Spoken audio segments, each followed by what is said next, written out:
control. I have control. I have control. Execute.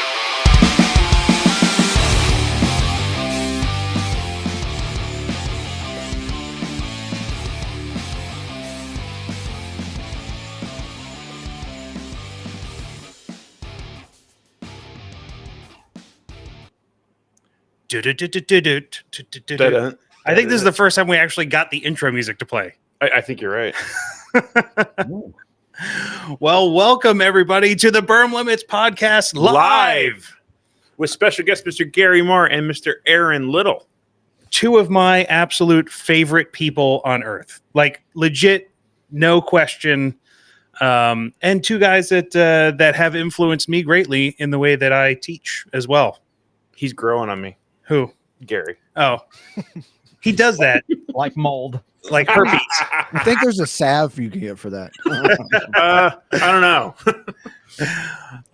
We got some people watching. We got 7 people watching. One of which is Mr. Evan from Radio Made Easy. Hello, Evan. Hello, sir. It's great to see you. Thank you all for joining tonight.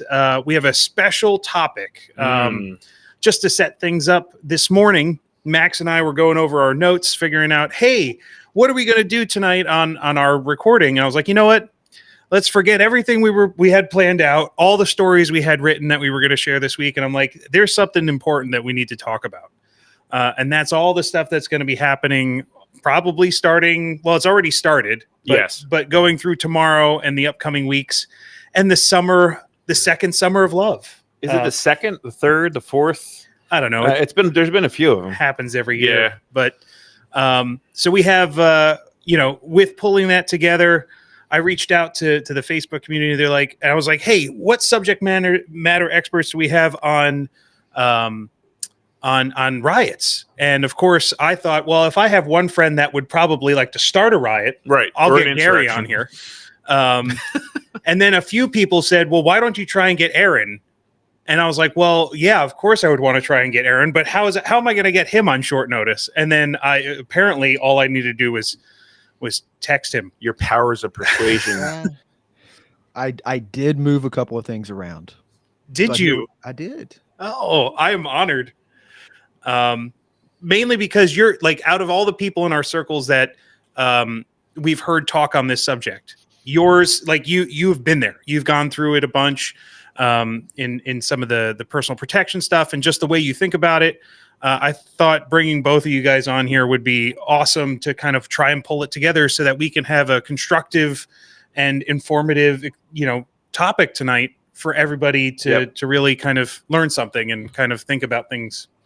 So, and you did a great job of picking 2 people who are not opinionated at all. No, I'm pretty sure I'm just going to have to lead you guys by the collar around tonight and just try and pull everything that I can. Okay, we're not burning the Capitol down. If we don't do that, what's next? We got a bunch of people jumping in already. Oh, we got Bree. Yeah, hello, wife. Scott with 1 T. Another alumni of our it's not Fight to Live, or no, that's the new name, right? Fight to Live, but we can still call full it contact gunfighting. When it was here now. Yep. Scott was in that class with us. Crystal, hello. RJ, Mr. Jonathan Aldrich. Yes. Hello, sir. Oh my! So we got a good group of people tonight. 15 people watching. That's awesome.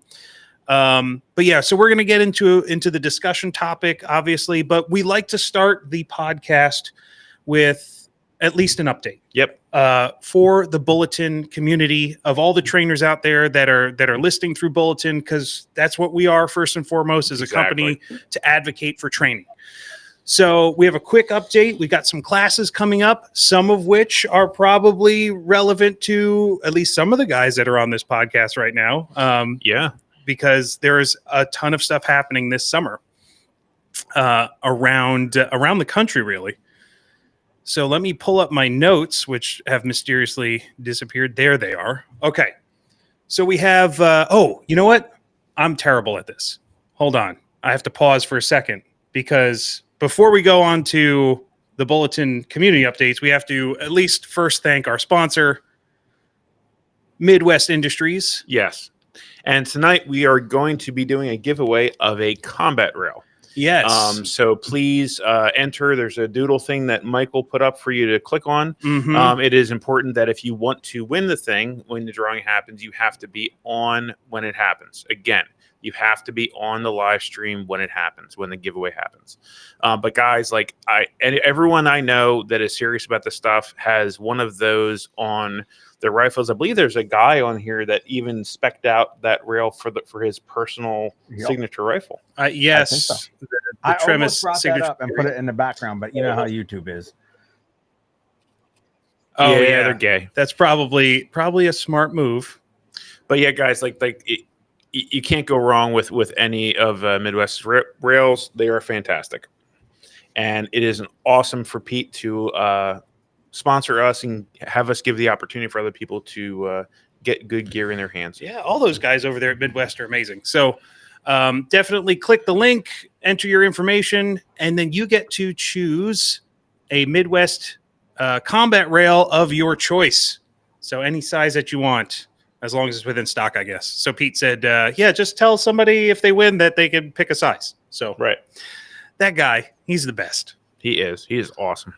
So hopefully the link has gone through. Yeah, guys, let us know if the link isn't clickable, and we'll do something. So yeah, so that's the. It looks like it's in the chat. Okay, that is our sponsor for this evening, makers of American Badassery, Midwest Industries. Yes, the sponsor of all Berm Limits Live. They are the live sponsors. Yep. So okay, thanks to them, we can get the word out about training, because they're huge supporters of the training community, and we are advocates. So what do we got coming up, Max? So in June to 21st and 22nd, Terminal Outcomes, Mr. Buell Collins, a new addition to the Bulletin community. Which is awesome. He just started his training company, I think, within the last month. I don't know if he's on tonight, but man, I cannot wait to get out to the Las Vegas area and take one of his classes. In the middle of summer. Yeah, maybe not in the middle of the summer to go to Las Vegas. And we have a class that you're going to be taking, Well-Regulated Shotgun. That's a new addition to the Bulletin Network. So Armed Peacemaker, another new addition to Bulletin within the last 6 or 7 months. I have not gotten to train with them yet. I met the owner, Tom, at the fighting rifle and fighting pistol class last year that we hosted for Tactical Response. He was one of the students in the class, and he joined up on Bulletin after those. So I found out there's a day coming up where I can be in his well-regulated shotgun class. Yep. So I'm popping out there, which is the day before another event that we're doing here in June. Yes. 0 Point Range Day and Barbecue. If you have an odd gun, a stupid gun, a gun that you're embarrassed by, bring it out and shoot it. Yes. So we're doing a fun day. It's kind of like an open house for 0 Point training. Come out. Any 1911 will do. Yeah, I mean that's embarrassing enough. I think Gary's even bringing out. Well, it's not a 1911. What are you bringing? But I'm also bringing a high power. Oh, I'm actually really excited about a high power. I have not shot one yet. Are we going to allow 320s to be shot, or are we just going to throw them in the grass? That might be a safety violation. What if we throw it over the berm on the backside of the berm and just see what happens? I don't know. I actually know a guy who did that once with one of my with my Sig P320. He's on this podcast right now. It was for the Tremis official approved pistols list. I think it was on it at the time. And then he turned it into a hand grenade? It was a while ago, though. Oh, okay. It definitely got chucked over a berm or something.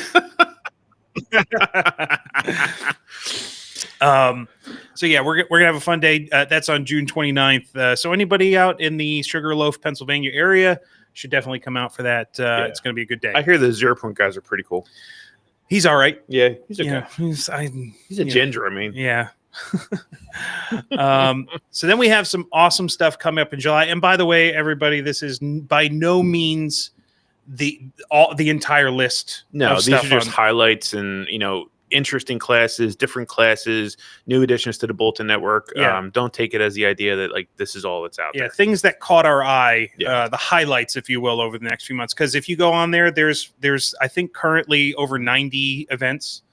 Last I checked, that you can sign up for or go to on Bulletin. It's insane.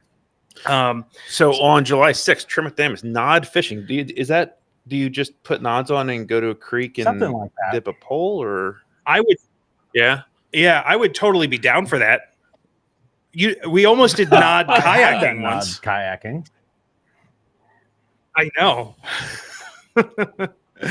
Apparently they are waterproof. I don't want I to did test not that, submerge them but to find out. Isn't that the first thing you do? You just get on the kayak and immediately Well, just I kick just them off. And assumed I would be upside down at some point. Hey, now I'm upside down regularly. well, not all of us can be acrobats. Well, it's true. So what is nod fishing, so- Mr. Marr? FISH is the acronym for fighting in someone's house. Sometimes that's your house. And the nod version is, we do it under nods. There's a series of fish Nice. classes, and that is the 6th one in the series. So, Isn't it the 7th? Well, If kind of, because there's a 3.5 that came later, and Yeah. it fit after 3, so I just had to stick it in there. Sonny told me it would be fine to name it that way, so yeah. Look at the comment. speaking of Yeah. fish, there's a fish So, street tomorrow. yes, there is. So anybody out there not doing anything tomorrow should be up in Scranton at Which Fish is- 3. which is white lights. and Fish 3 Yep. white lights. And it's got some force on There'll force be stuff no in it force too. on force. It's all force on paper. We're still sorting out force on force gear since UTM went retarded. Right. Awesome. So we got that coming up. Tomorrow we got you're doing fish all the time, which I think is awesome. It's one of my favorite classes to be there for, and the students love it. So it's a good time. So anybody who hasn't taken the fish series classes yet, you should You're get wrong. on it. Yeah, you're just wrong. You're wrong. So also coming up in July, we have Mr. Sonny Pazikis with the Shooter Fighter Matrix 2. If you have not taken Shooter Fighter Matrix, take that class. I have not is yet. Awesome. Yep. It is awesome. He's holding that one out in New London, Ohio. You should check that out. It's kind of one of his core classes. Yep. I think that's his pistol class, correct? Yes. Shooter Fighter Matrix. Kind of. Kind of. I mean, I can never. He got trying to nail down There- Sonny to a single topic in any class is hard. In Shooter Fighter 1, there's pistol stuff, there's de-escalation instruction, there's philosophy, it's everything. I don't know. You can't. I don't think every class I've been in his. You can't like put your nail on like this is what it Yeah. was. So I could tell you that it probably has a lot of movement. oh advice my in god, it, yes. yeah. Yes. Also in July, we have our good friend at Definitive Training Solutions, Zach Bush. Yeah, baby. He will be doing entangled gunfighting in 2 locations Yep. in 2 days. Yes. That man is a machine and he is crazy, but he will be holding entangled gunfighting in Corbin, Kentucky on the 19th of July. And then he's driving to Brookville, I guess, that night to hold entangled gunfighting the next day in Brookville, Which Pennsylvania. I will be at. I'm looking. Is Corbin? Is that Tap Yes. Rack? It is. Yes. It might be Tap Rack. I thought, Is it? Okay. yeah. So that would make sense because I don't think there's anything Hey, else now. in Kentucky. I mean, it's a big state. Hey. Aaron, have you gotten out to Tap Unfortunately, I Rack have Ridge not. yet? I've had some messages from the awesome people that run the facility inviting me down, and I've just not been able to make Yes. it happen yet. But I've heard nothing but very good Well, things. We got to meet Rob and Bobo at the muster last year, and I gotta say everything that they've been doing the past year in terms of like getting people out there and just getting classes there. They are they awesome have people. they have So, been to Lexington yeah, to train with and me. They are good people. Oh, and they're awesome. doing a wonderful thing. And what gets me is I'm not as active on social media as I used to be. And so most of the time when I see something, it's I'm seeing the after effect that it's already happened. But I see people I miss and care about, like Gary and Jay and Don Edwards and Calvin and these people who are teaching there. And then I see it after the fact. And I'm like, I'm an hour and a half away. I could drive down and have lunch. Yep. And they have put a ton of work into that facility between putting in force on force areas, redoing entrance to it by laying all this concrete so they can get up the hill, to cabins. I mean, they have done an amazing amount of work at that facility. So it is awesome to see. Yeah. So, and there's a bunch of stuff happening at Tap Rack Ridge. So anybody looking to see what's going on there, they're listing all their classes on Bulletin, even if it's trainers that aren't necessarily on Bulletin. So definitely check them out and check out their website too. Zach's doing some entangled gunfighting 2 days in a row. Zach, I saw you pop in here. Hello, sir. You are crazy. I love your hustle, man. And then we get into August. And August is a storm of training activity in our area. Yes. Mainly because of that guy, the guy on the pirate at the bottom of the screen, the short guy with the scraggly beard, who changed his background to blue for us. Gary is the creator, the impetus of the All Hands Muster, which is happening on August 2nd and 3rd. Yep. Right? Yes. In Bloomsburg, Pennsylvania. I think it would take about another 10 minutes to list all the trainers that are probably coming to this, because it keeps growing. There's always room for more. Hint, hint. Yes. It would be awesome to have somebody, I don't know, who can tumble, do acrobatics, and, puts on a pretty good, combatives class. We only knew a guy.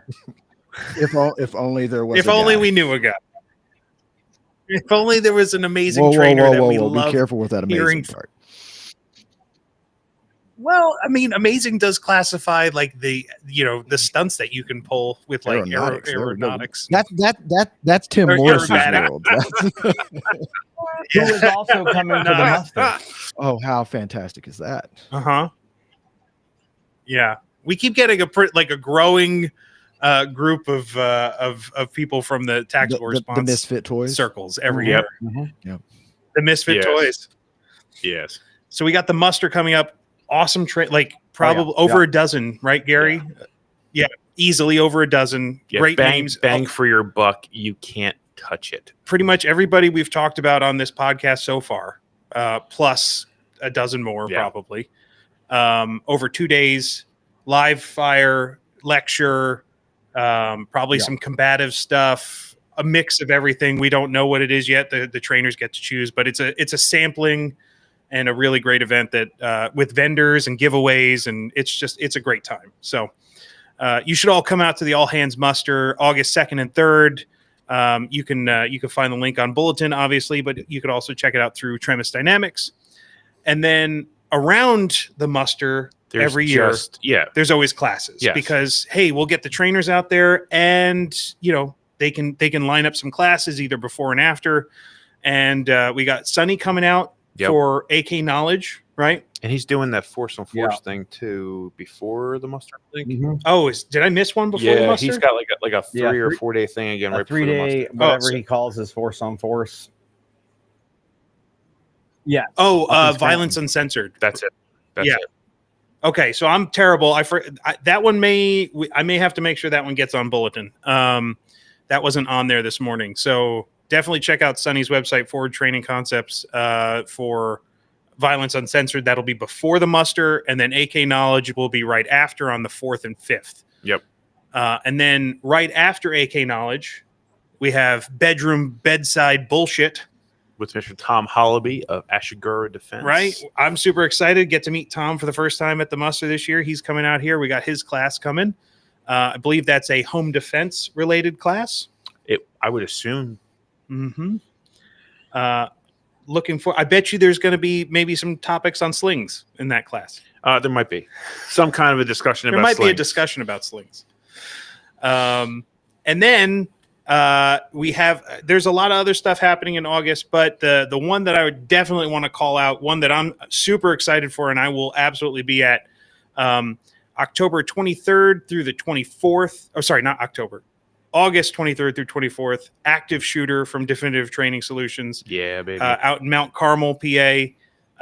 By the way, there are only 4 slots left. So if anybody listening to this is interested at all, it is filling up very quickly. And if you sleep on it, you will not get into this class. Zach is incredibly passionate about the active shooter stuff as a school resource officer. He takes it very seriously. He's very knowledgeable on it. We've chatted with him a bunch on that topic. So I've been waiting for this class for a long time. So I think that'll be a really great one to get into. So definitely, get on it if you have interest in learning how to save children's lives. And if you're not interested in that, I guess that's fine. This probably ain't the right podcast. Not really, but yeah, you might want to just change the channel. And then Mr. Jonathan Aldridge is bringing gas mask operations on August 30th. Announced yesterday or the day before. Jonathan, you're supposed to do it before the Summer of Love, not at the end of the Summer of Love. Hey, we're all being topical, right? We're doing this podcast tonight based off of current events. Jonathan had a class in his back pocket. He heard, maybe some people want to hear some stuff about gas masks. So he got on it and scheduled a class out in Brookville. So I'm going to try and make it out to that one. Although I don't know if I want to shave my face for it. I'm not shaving my face for it. Well, you got to if you want to use a gas mask. I won't be there because I got 2 classes that day here. But I do have a trick. Maybe we'll mention it tonight about the beard and the gas mask. Yes. So I think there might be some good tips tonight. And by the way, if anybody is interested in hearing another podcast discussion with some relevant topics, read Lindauer, another trainer on the Bulletin Network for rapid response training. He's been chatting a bunch about riot and or protest related content, including a whole discussion the other night on gas masks, which was really good. So you should definitely check him out as well. But yes, we have, like I said, ton of stuff. This is a small portion of what is on upcoming for the summer. This is just the next 90 days. Like it is. If you go on there and you put in your zip code and you do a search, there is so much stuff going on. It is awesome. Yeah. So go on bulletin.net, check out the classes that are listed on there. And there's a ton. Find what works for you, for your schedule, for your location. We have stuff all around the country. Love to see that we have classes all the way out, like from the East Coast all the way to Centralia, Washington, where Tom is out there. And now, more classes being posted in the Las Vegas area. So it's a bunch of good people out there. And if you can support the facilities like Brookville and Tap Rack and, what we're doing with Sugarloaf and everything else, because by you coming to these classes and you supporting the trainers, they can get more students, which means it just means more training is going to be coming. So the more that you do that way, the more you're going to see come in your neighborhood. All right. So I'm posting one last time on here. Make sure you fill out the form. We're going to go into the giveaway. I've got 1, 2, 3, 4. We got 5 entries right now. If Scott with 1T is still in here, you're excluded. Ha! You won the last one, buddy. Ha! We got people. 1, 2, 3, 4, 5. We got 5 in there. Give you 2 more minutes to kind of jump in on that, and then we're going to do our giveaway, and then we'll get into our topic for this evening of riots and surviving them and avoiding them. I think the flamethrower idea that someone threw out was a wonderful idea. I mean, if you have a flamethrower, I don't care if it's cops or if it's rioters, they're going to leave you alone. You would hope. If not, then set them on fire. I mean, I guess that could be a strategy. I mean, sounds more like a Gary Marr strategy for dealing with riots, honestly. Fire fixes all problems, right? Exactly. I mean, one way or the other. I mean, even so this is a neither here nor there, but did you know that one of the most effective ways to deal with fire is more fire? Yeah. Yeah. You burn out the oxygen. Exactly. Fire goes out. Fire fixes everything. Right. I learned that when I was 5. Oh, we got a couple more entries. Oh, we got a bunch more 1, entries. 2, 3, 4, 5, 6. We got 8 people in there. Nice. All right. Act now or forever hold your peace, everybody. There's 15 of you on. We're getting into the last minute call. I'm putting them into the wheel of names. Apparently, people don't like free stuff. Well, you know, some do. Yeah. All right. We got Josh, Evan, Adam, Jonathan, David, Robert, Turtle, and Joe. I got those names in the giveaway. Nice.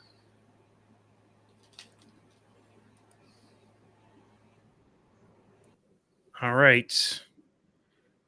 I don't see anybody saying that they can't make it work. Yep. No. Forever hold and speak your piece and stuff. Oh, we lost Gary. We lost though. Gary. He's running to enter. Yeah. He's like, I got to get another Midwest Industries rail. I need another one. If I have it, I can build another rifle. Shinde just jumped in there. Ah. Look at him. He's a dealer for Midwest He is. Industries. Also a great supporter of this podcast. Yes. The non-live version. Yes. He's one of our channel sponsors. Yes. With Five Rivers Armament, the best gun shop this side of the Mississippi, or any side of it, really, in my opinion. Yeah. If you need something, reach out to him, guys. He's awesome. All right, I'm closing the entries. Okay. And And forever hold your peace. So one of the people in the chat, Mr. Javier, was saying that there's 50 planned protests in Florida alone.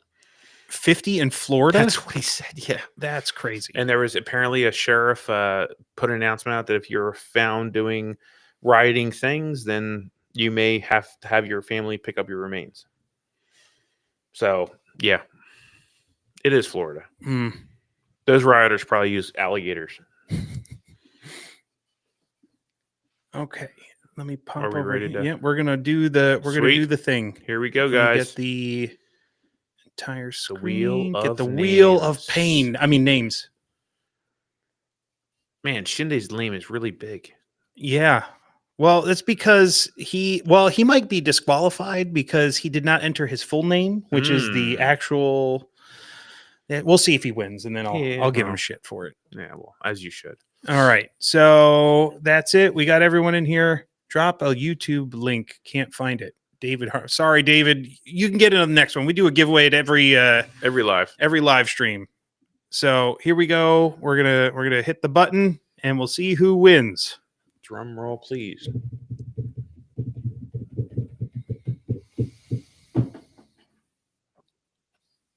Mr. Evan Dixon?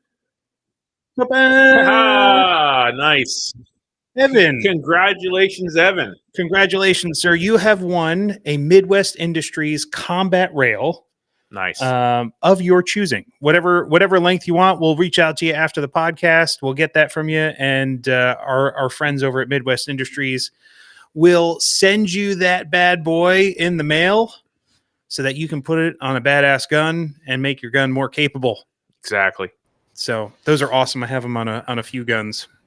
All of mine. All of them. All 4 of them. All right. So that's Congratulations, Evan. A nicer guy could not win. No, he's pretty okay. He's awesome. Yeah, I like that guy a lot. Yeah. But without further ado, and look at that, we are right on. Man, I could not have planned that better. I was like, time hey, it? we'll have the giveaway around 8:30. You're getting good at this. No, I'm not. I'm just. It's happenstance, but still, we'll give you credit for it. So yeah, we're at 8:30, and now we get into the meat and potatoes of tonight's discussion. And the reason why we have these two gentlemen on the podcast is because we're going to talk about something that is, I mean, we're going to hope that it's not going to happen to us, because a lot of us, I think, are we like to think that we're pretty smart. It's not going to happen to me. Well, you know. But it's good to talk about it and to get a sense of what's going on around the country, because this may happen to you. You may be in a location where this becomes very relevant very quickly. And what we're seeing right now is things starting to pop off. And that's happening more and more. it's like a boiling pot. Like, seeing one bubble rising here and there isn't that concerning, but once it gets into a rolling boil, it happens everywhere, right? So you got to keep your head on you. So just to set the stage, this is what's been happening over the last week or so, and then we get to talk about the things that are happening right now. So the Trump administration has put a big emphasis on an anti-illegal immigration policy, right? It is definitely part of They're cracking down on it with ICE. Yep. The executive branch is giving more authority, getting more raids out there from the ICE, the ICE teams, and they're picking up illegal immigrants around the country. Liberal factions are going, hey, we don't like that. We stand up for minorities. We're going to be anti-ICE operations. But really, I mean, let's face it. It's more about like, hey, we're super against whatever the Trump administration anything Trump administration puts as a talking point of what they want to do, whether they in any way agree with it or not, they're going to say, nope, we can't have that happen. So that has come to a boil, especially in LA. In LA and other places around the country. Yep. Trump has federalized the National Guard, sent in 700 Marines to protect federal properties in Los Angeles. Last time that happened was in 1992, by the way, with the Rodney King riots. At least the National Guard being federalized and activated for civil unrest. And the Marines, too. Yep. And that has caused some state and federal tensions, which we're not going to necessarily get into tonight, but it just adds a bit more fuel to the fire of whether or not those things should or should not be happening, people arguing about them on all different types of levels. And then while all this is happening, there's now a big old military parade tomorrow in Washington, D.C., celebrating the 250th anniversary of the United States Army. Not at all thumbing themselves at the situation going on. It's not at all reaction to all the talking points and all the protests and everything else. Yep. And it just also so happens to be the President of the United States' birthday tomorrow, which, of course, those two things are going to intertwine, right? Which has, of course, led to the perfect storm of, hey, what a great opportunity to thumb our nose at the administration that we don't like. So June 14th has been designated the National Day of Defiance by a bunch of loosely organized groups calling themselves the No Kings, which great name. It's a great name. Honestly, I'd be all for that name. But the radical groups take all the good names. They ruined it. And that brings us to tonight, this podcast, our discussion, the eve before the Day of Defiance. Exactly. So just setting the tone, kind of putting out there where we're at. And really that brings us to the discussion of what's going on, guys. What are we seeing? What is it that you have seen, at least in your areas? I'll tip it off to you, Gary and Aaron. From your experience, are you seeing anything in your areas in particular that you've seen, raising concerns? I will go ahead and cut this short so Aaron can talk more about it. Mostly because I live in Bloomsburg, where there are 11,000 people. We don't tend to get much in the way of protests. The town square with the fountain sometimes gets some college students with signs. And I have some, we'll call them alternate internet personalities that have infiltrated the student groups. And they're not planning anything of note. Yeah, in Bloomsburg. In Bloomsburg. And I have to travel an hour to get to someplace that's like really a city. So I wouldn't expect for me to stumble across much tomorrow or any day for that matter. So living, and by the way, I know when we first came on, I had some audio issues. So if those are still going on, please let me know and I can make some adjustments. But you're good. Good. I live You in sound Lexington, great. Kentucky, where we are 350, 400,000 people. University of Kentucky's here. That's it. So people standing on street corners with signs is a norm. Probably for the last 6 weeks, there's been increases in that, but it is legitimately just people on sidewalks at intersections with signs. Some of them organized, some of them not. Some of them with commercially made signs, some of them with homemade signs. I have zero issue with that. I want to live in a place where Yep. people can do that. I have said for many I years agree. that I actually believe that for all of us, at least most of us, there is some topic that if laws changed, we would want to go to the street with signs and march and bullhorns and protest.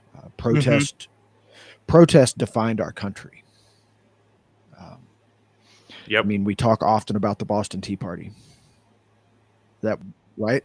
Protest defined our country. I want to see that. Someone mentioned 50 or 75 or something in Florida tomorrow. I think in Kentucky, according to the official list, there are 13 cities in Lexington tomorrow that are supposed to have something. Will those happen? Who knows? I'm sure that an individual said, yeah, let's do it in my town. That doesn't mean anybody's going to show up. Right. Yeah. They're popping their little flag on a giant Absolutely. board of like, yeah, like, oh yeah, I'll join the No Kings and I'll organize a march and I'll be here at this time. And I'm sure there might be 4 or 5 people. And I think show that's an up, important maybe, point. and a few of them. That what you just said of they see that's going on and there's an opportunity and they can put their little flag on the map and they can say, hey, we're part of this too. And that we are part of this too. This desire to be a part of it. Is a lot of what we're seeing. I think when you go to the website that we don't need to talk about, but when you go to the website for what's happening tomorrow, when you first see that map, the entire country is covered. You know, so it's a lot of people. Well, if you make those dots big enough, yes, and all of a sudden it's what story are they trying to tell, right? Like, because if those are a pinpoint, it looks like, there's a bunch of dots on a map. But if they make the dots real big, it's like, they've covered the entire United States. The more they do that, the more people, I want to be a part of that as well. Sure. Yeah. And I think that's really what's at like stake here, or what the driving factor of any of these things are. It's like, okay, this thing upsets me, right? If I'm putting myself in the shoes of people who are being activists right now, seeing ill treatment of people that don't deserve it upsets me, right? Okay. Yeah, I think we could all get behind that. They have essentially, identified with a group that is also against that, but then it has a bunch of other political motivators attached to it, right? And then that adds and compounds with each other. And then it's like, okay, well, I'll go to the march. And that has a lot of other influences on it.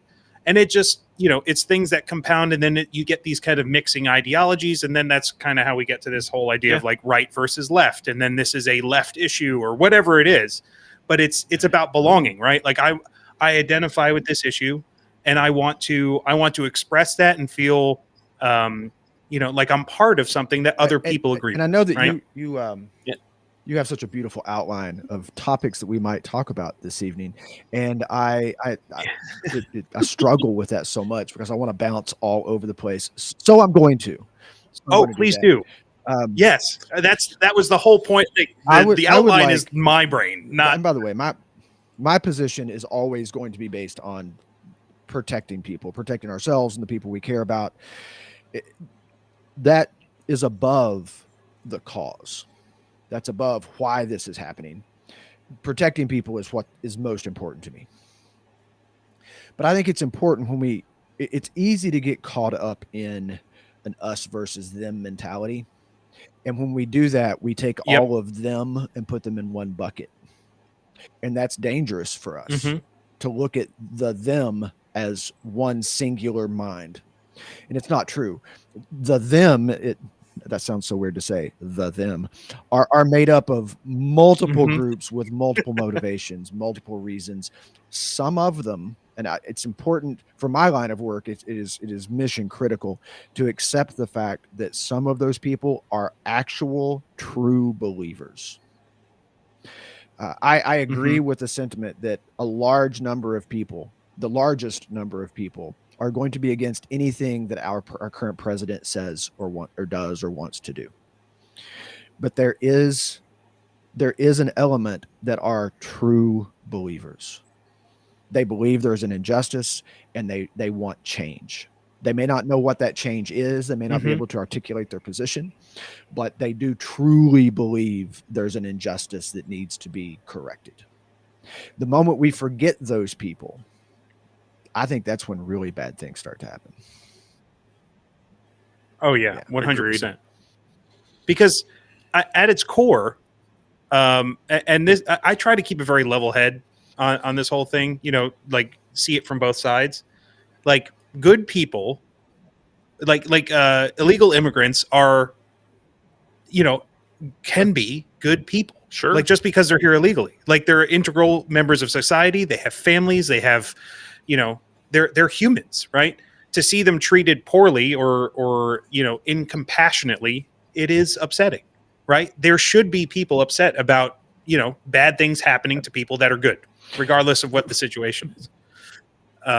But that often gets easily overlooked because it's like, oh, well, now we're in this. I found myself doing it today with, like I did a Google search today, which I'm not proud of like, is Antifa the same thing as No Kings? Because in my head, I want them to be the same. No. But they're not.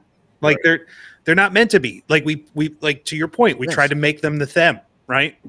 So well, it's easier to generalize them as those are the bad guys and we're the good guys. Yeah. And if you put them all in one box, it makes them way easier to be the way oversimplify things. I tell people all the time, if you find yourself in that environment, that rally that turned into a march, that turned into a protest, that turned into a riot, and we can break that down later on in our conversation. But just to make it way oversimplified, there is 10% of those people are actual true believers. And 80% of those people are just there and they can't necessarily articulate why they're there. There's something going on. They want to be a part of something. They want to put their pin on the map, but they can't really tell you why. And then there's 10% who absolutely want to see the world burn. That 10% is who's in charge. That 10%, that subversive group will co-opt the other 90% as best they can into doing the things that they want to do. And I think what the biggest paradigm shift for me in working with journalists was in that role. I tell guys that come on and work with us that the moment that our client can tell what side you're on, you're no longer functioning well in your job. You cannot do that job while talking about screw those guys or I hate those guys or those guys are wrong. That's not protecting people. And when you start thinking of it that way, you start looking at the motives of the people that are there. I'm not here to defend the protesters, but I do think as we think about for us and as we're educating other people on protecting themselves in these environments, understanding that not everybody has the same mindset that is there helps you protect you and yours. And it's that subversive group. We need to learn better how to recognize that last 10%. Because they're the ones that are setting fires. They're the ones that are busting windows. They're the ones that are looting. They're the ones that are shooting at people or spitting on people or throwing water bottles at people. And then the next thing you know, that 80% is very easy to bring them into that. Oh, yeah. Yes. Sure. The next thing you know, you're standing in the middle of a Best Buy that's being looted. And you don't know how you got there. Right. Yeah, and that's definitely something I want to chat about tonight in terms of like, you know, what do you do if you find yourself in that Best Buy? If you did not get to, like, you weren't paying attention, or if it literally just sprang up around you, we'll get to that too. But I do want to pause for just a second because I think I may have taken something for granted tonight.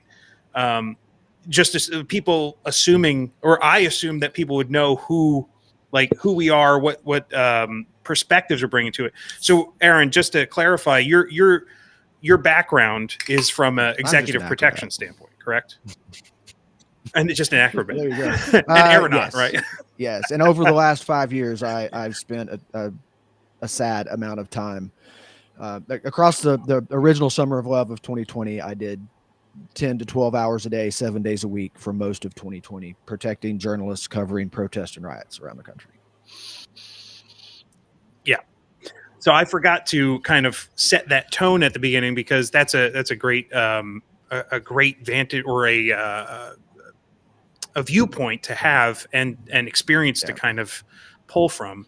I do want to actually call out, and the reason why I wanted Gary in this as well, and not to call you out, Gary, but I know some of the things in your past in terms of a little bit of not maybe protest, but some political activism in there as well, right? Wow. Called out. State house, whatever. But at least from somebody that I talk to on the regular, in terms of, hey, if I was going to go do something, I would go do this. Because Gary has a very good mind in terms of, hey, if I want to get in under somebody's skin, if I want to make changes, if I want to get attention, that's who I go to, is Gary. So I think that's a great viewpoint as well. Okay. All right. I'll go with that. We'll call it protest. I like protest. We use the word agent provocateur as if it's something bad. I would put that on a business card. As you should. But yeah, so definitely like some experience to draw from tonight. So as people have questions, we'll keep an eye out on the chat for anything that pops up as well. For those types of things. But one question I want, because you had mentioned it, Aaron. What is, and I'd love to hear both of your definitions too. What's the difference between a protest, a march, a rally, or ultimately devolving into a riot? I think that I will start with the most positive of them, a rally. As an example to help define this, let's go back to, I don't know, June of 2020, when things were first really popping off. I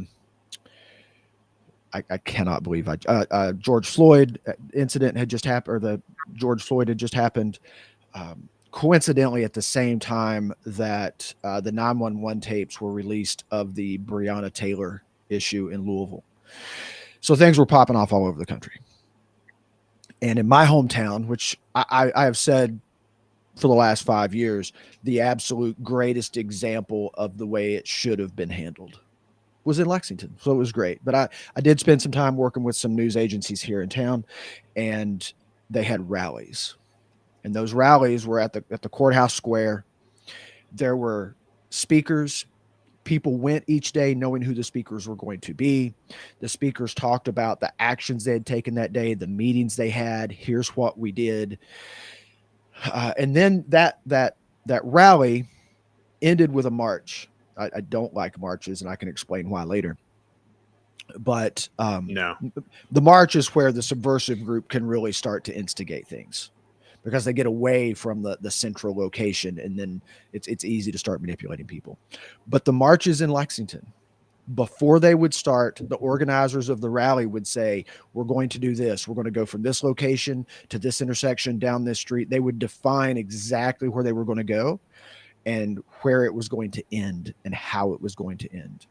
And working protection, the thing that made me the most uncomfortable at first is they would say, we're going to stop at this intersection, and we're going to hold that intersection for this length of time. That length of time was, in their mind, how long George Floyd was knelt on. And then they would identify who was going to walk down the street and let the people in cars know, you will be here for this length of time. This is why we're doing this. Well, I can agree or disagree with all of that, but that's protest, right? That's protest. Not only, yes, they were holding traffic, but they were articulating why. And they were telling the people who were being inconvenienced why they were being inconvenienced. And once I saw a group of provocateurs get into the march, and the organizers of the march themselves shut it down. They circled those people and they shut them down. That's a rally. A rally is organized. It has a purpose. That purpose is stated. There's speeches, there's presentations, maybe there's music. It's what we would do at a pro Second Amendment rally. It's a rally. A Right. march is Right. when that rally starts to move down the street. And most of the time that has such great potential to just get ugly. Because it's easy to shift Yeah, and do. that makes That's when windows flipping trash cans. And you see somebody flip a trash can, you're like, hey, I want to flip a trash can.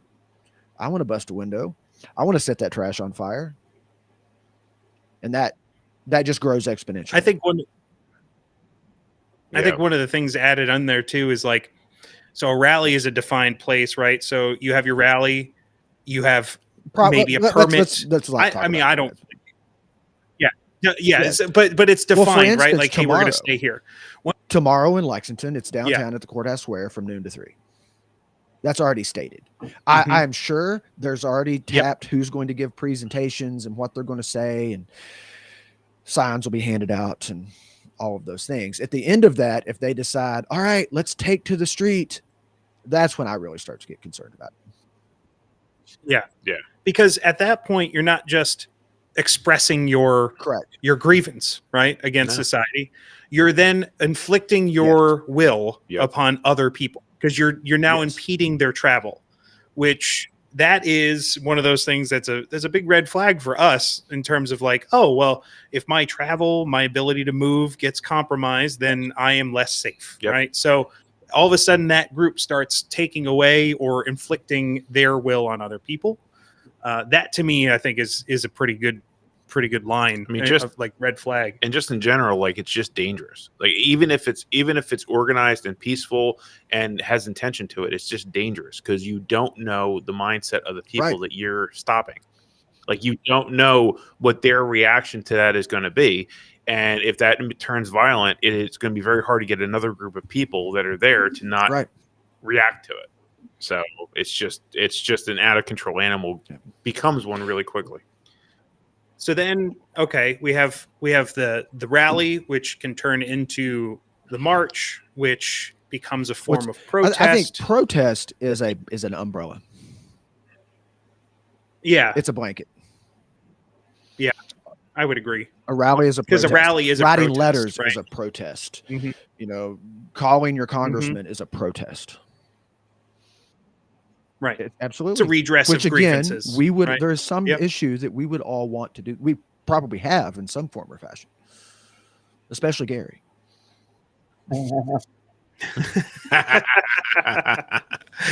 So I guess the question is, because we hear the term the peaceful protest all the time, right?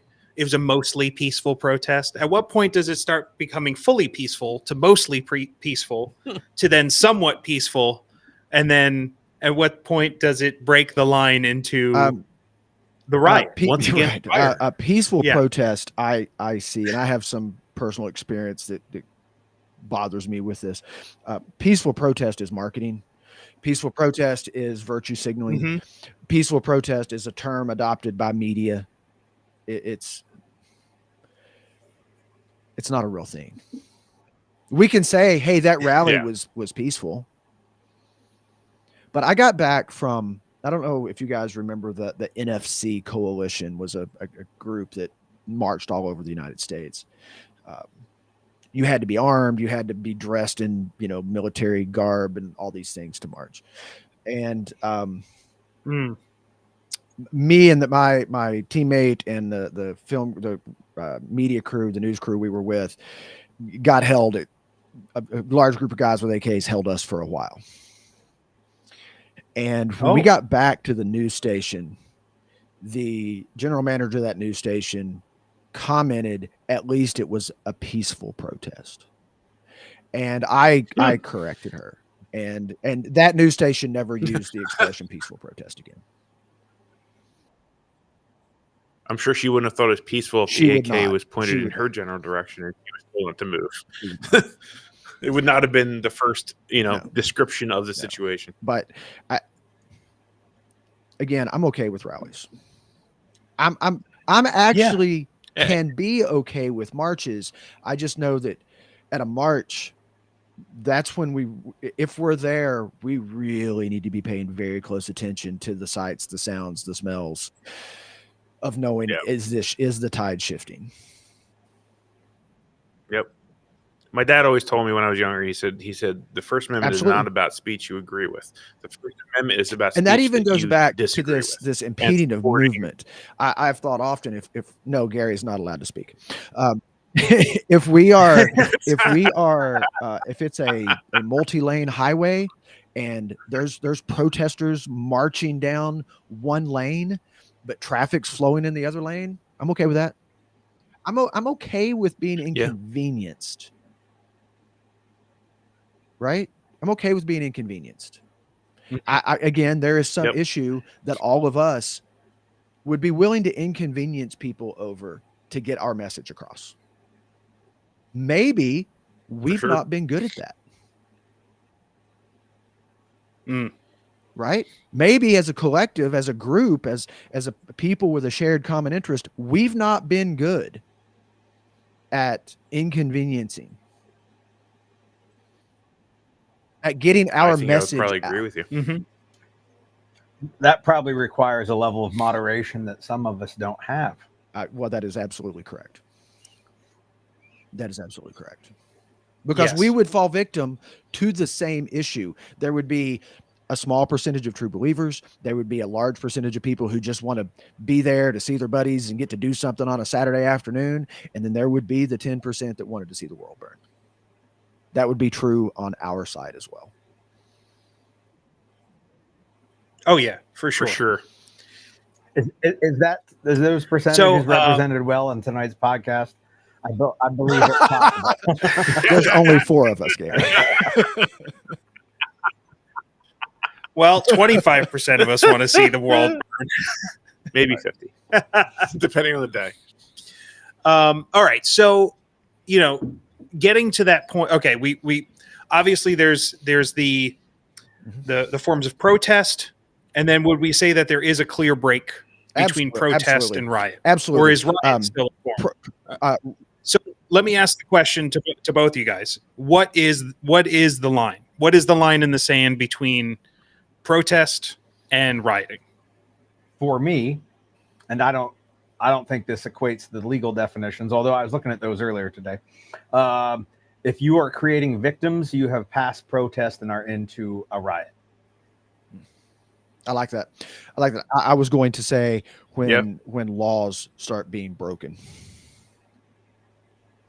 because that's a slippery slope. Well, yeah, I mean, theoretically, laws can be broken at a rally. Noise complaints and so,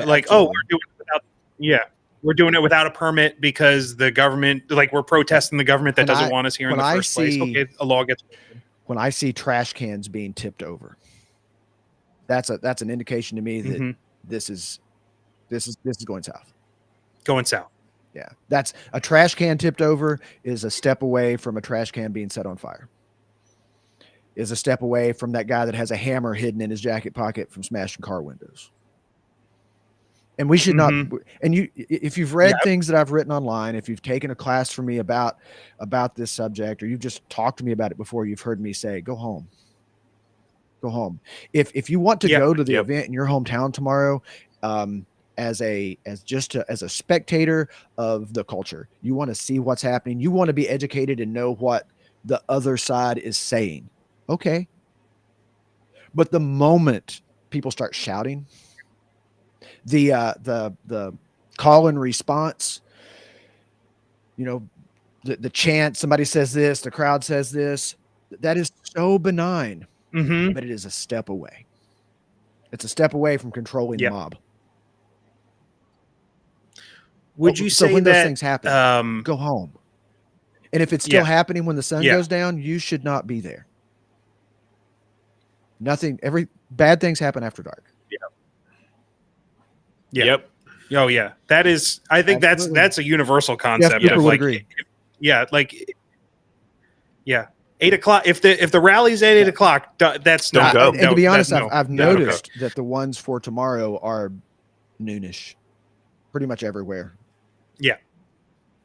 Yes. it's going to be burnt out by the time, like, yeah, Literally. they have to go like 6 hours before the sun goes down. So, but would you say that sometimes it's not necessarily defined, like, because it sounds like there's more of a vibe, right? Like those Sure. things kind of echoing together is the thing that combines into like, hey, that the little hairs on the back of my Absolutely. neck are starting, because Exactly. like, okay, chants are one thing, you know, the banging of trash cans, things getting knocked over, all those things start coming together. It's like, hey, I need to put these together in my head and like pull the ripcord and And get out of here. I think right? most I people do not. know when to leave. Like something about it is telling my you don't issue think is so? the most people part.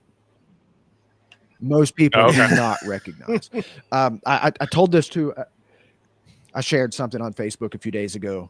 Just some tips if you find yourself like you walk out of a store and oh my gosh, where did all these people come from and what do I do? And that's something I've shared in the past, but I added a couple of lines to it. One of which was this idea of the subversive element. And if you're not paying attention, they will co-opt you into their cause. And then a friend asked me about that. And I told him that the more dedicated you are as a true believer, the easier you are to manipulate into somebody else's cause, because you believe in the cause so much that you can't imagine a world where the person standing shoulder to shoulder with you isn't on your side.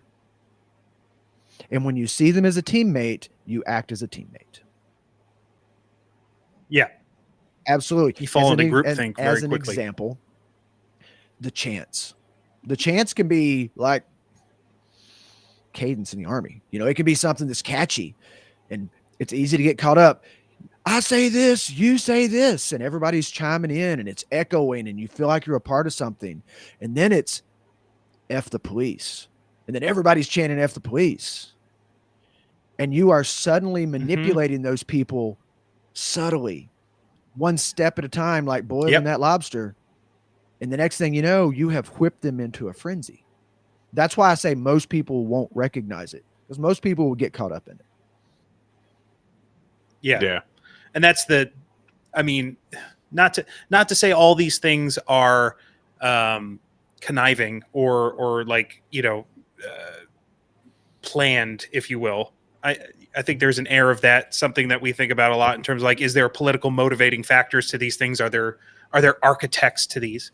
But that's the beauty of it, is like they can influence people, and they, you know, it's part of the process of, you know, maybe just getting them, like that little group of people, like the top 20% that just needed the little bit of push to start doing things. That, you know, hey, once the brick got thrown, you just need one person to throw the brick, and then all of a sudden there might be 2 or 3 people that on any other normal day they wouldn't have thrown a brick at a cop car, but they're like, oh, I'll throw a brick at a cop car. And on the subject of bricks, so back in late 2020, I asked a security guy why there was a pallet of bricks sitting at 15th Market in Philadelphia, because it seemed very odd to me with no construction going on. And the guy that was standing there that does security for that building, that was standing inside the door, he said, I have no idea. All I know is a truck pulled up, stopped, unloaded, put a shipping label on it, and took trucks off. pull up and start handing out 2x4s.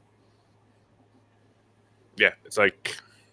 But again, it is not a rally bricks that you went to support your cause, and someone says, "Let's go burn a building down." Okay, I'll go burn a building down. That's not how it happens. It's those chants. It's let's march. It's Right. little pieces at a time. You don't shove somebody into doing something they never thought they would do. You inch them into it one little step at a time. And the next thing you know, they're doing something. Now, They may go home that night and look in the mirror. What did I just do? Or they get arrested and they're sitting in jail and they can't imagine why am I here? I never thought I would do this. Yeah. Now, let me ask you guys a question. I know this is a little bit maybe flipping the script to the other side, because we're talking about the instigators, the people that are the influencers within the crowds, right? Do we feel like the presence or the tactics of the peacekeepers can also influence that and amplify it in the moment? Well, the professionals, the police, the riot, officers, the ones that are there to quell the protest or the rioting. Have you? I'm going to paint a picture that you may have experienced, or you can certainly relate to. I want you to imagine you're a parent. I don't have kids, but you're a parent, and you've got a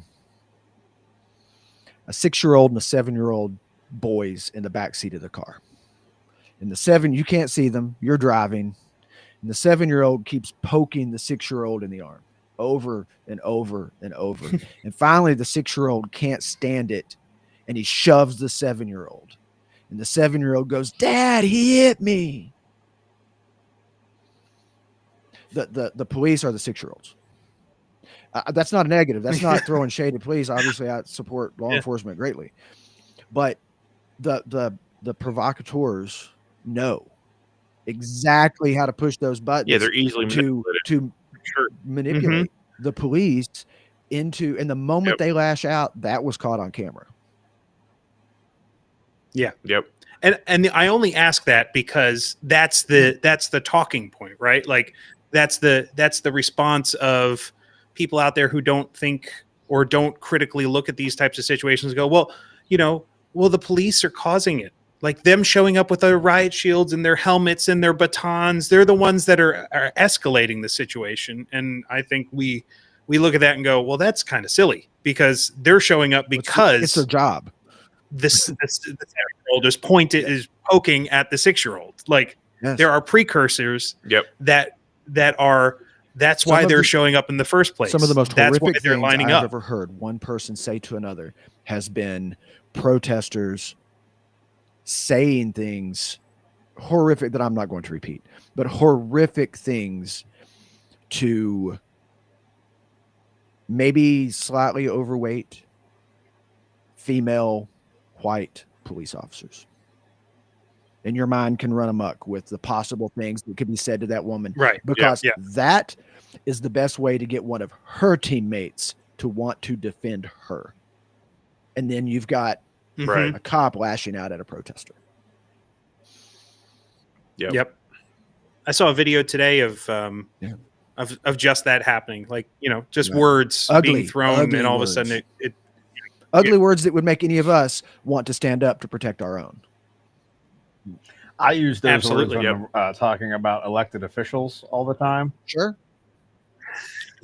For the same purpose. Yeah. No. Yes. No, and that is in and of itself.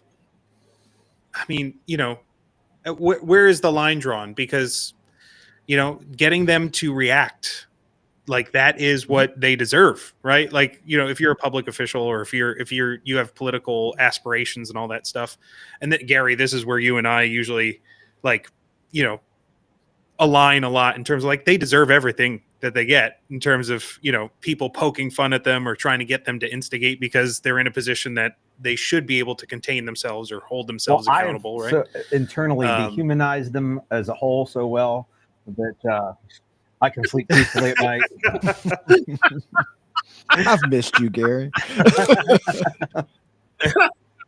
And by the way, I have been shot with a lot of pepper balls. And never by a protester. Oh. Never by a protest. Well, yeah, that's they don't usually carry around the. They're not. I tell people all the time, at any riot, guns. The two opposing factions at a riot have one common thing. They all hate reporters. Which is ironic because that's how the message gets out. Like, if riots happened and there were no reporters, nothing would ever happen. Would want to get the message out. But the people who want to watch the world burn doesn't want that part covered. Yes. Yep. They don't want their face. They just want to see. They just want to see the cops. Watch these man on the street videos where someone goes to a rally or a protest with a mic.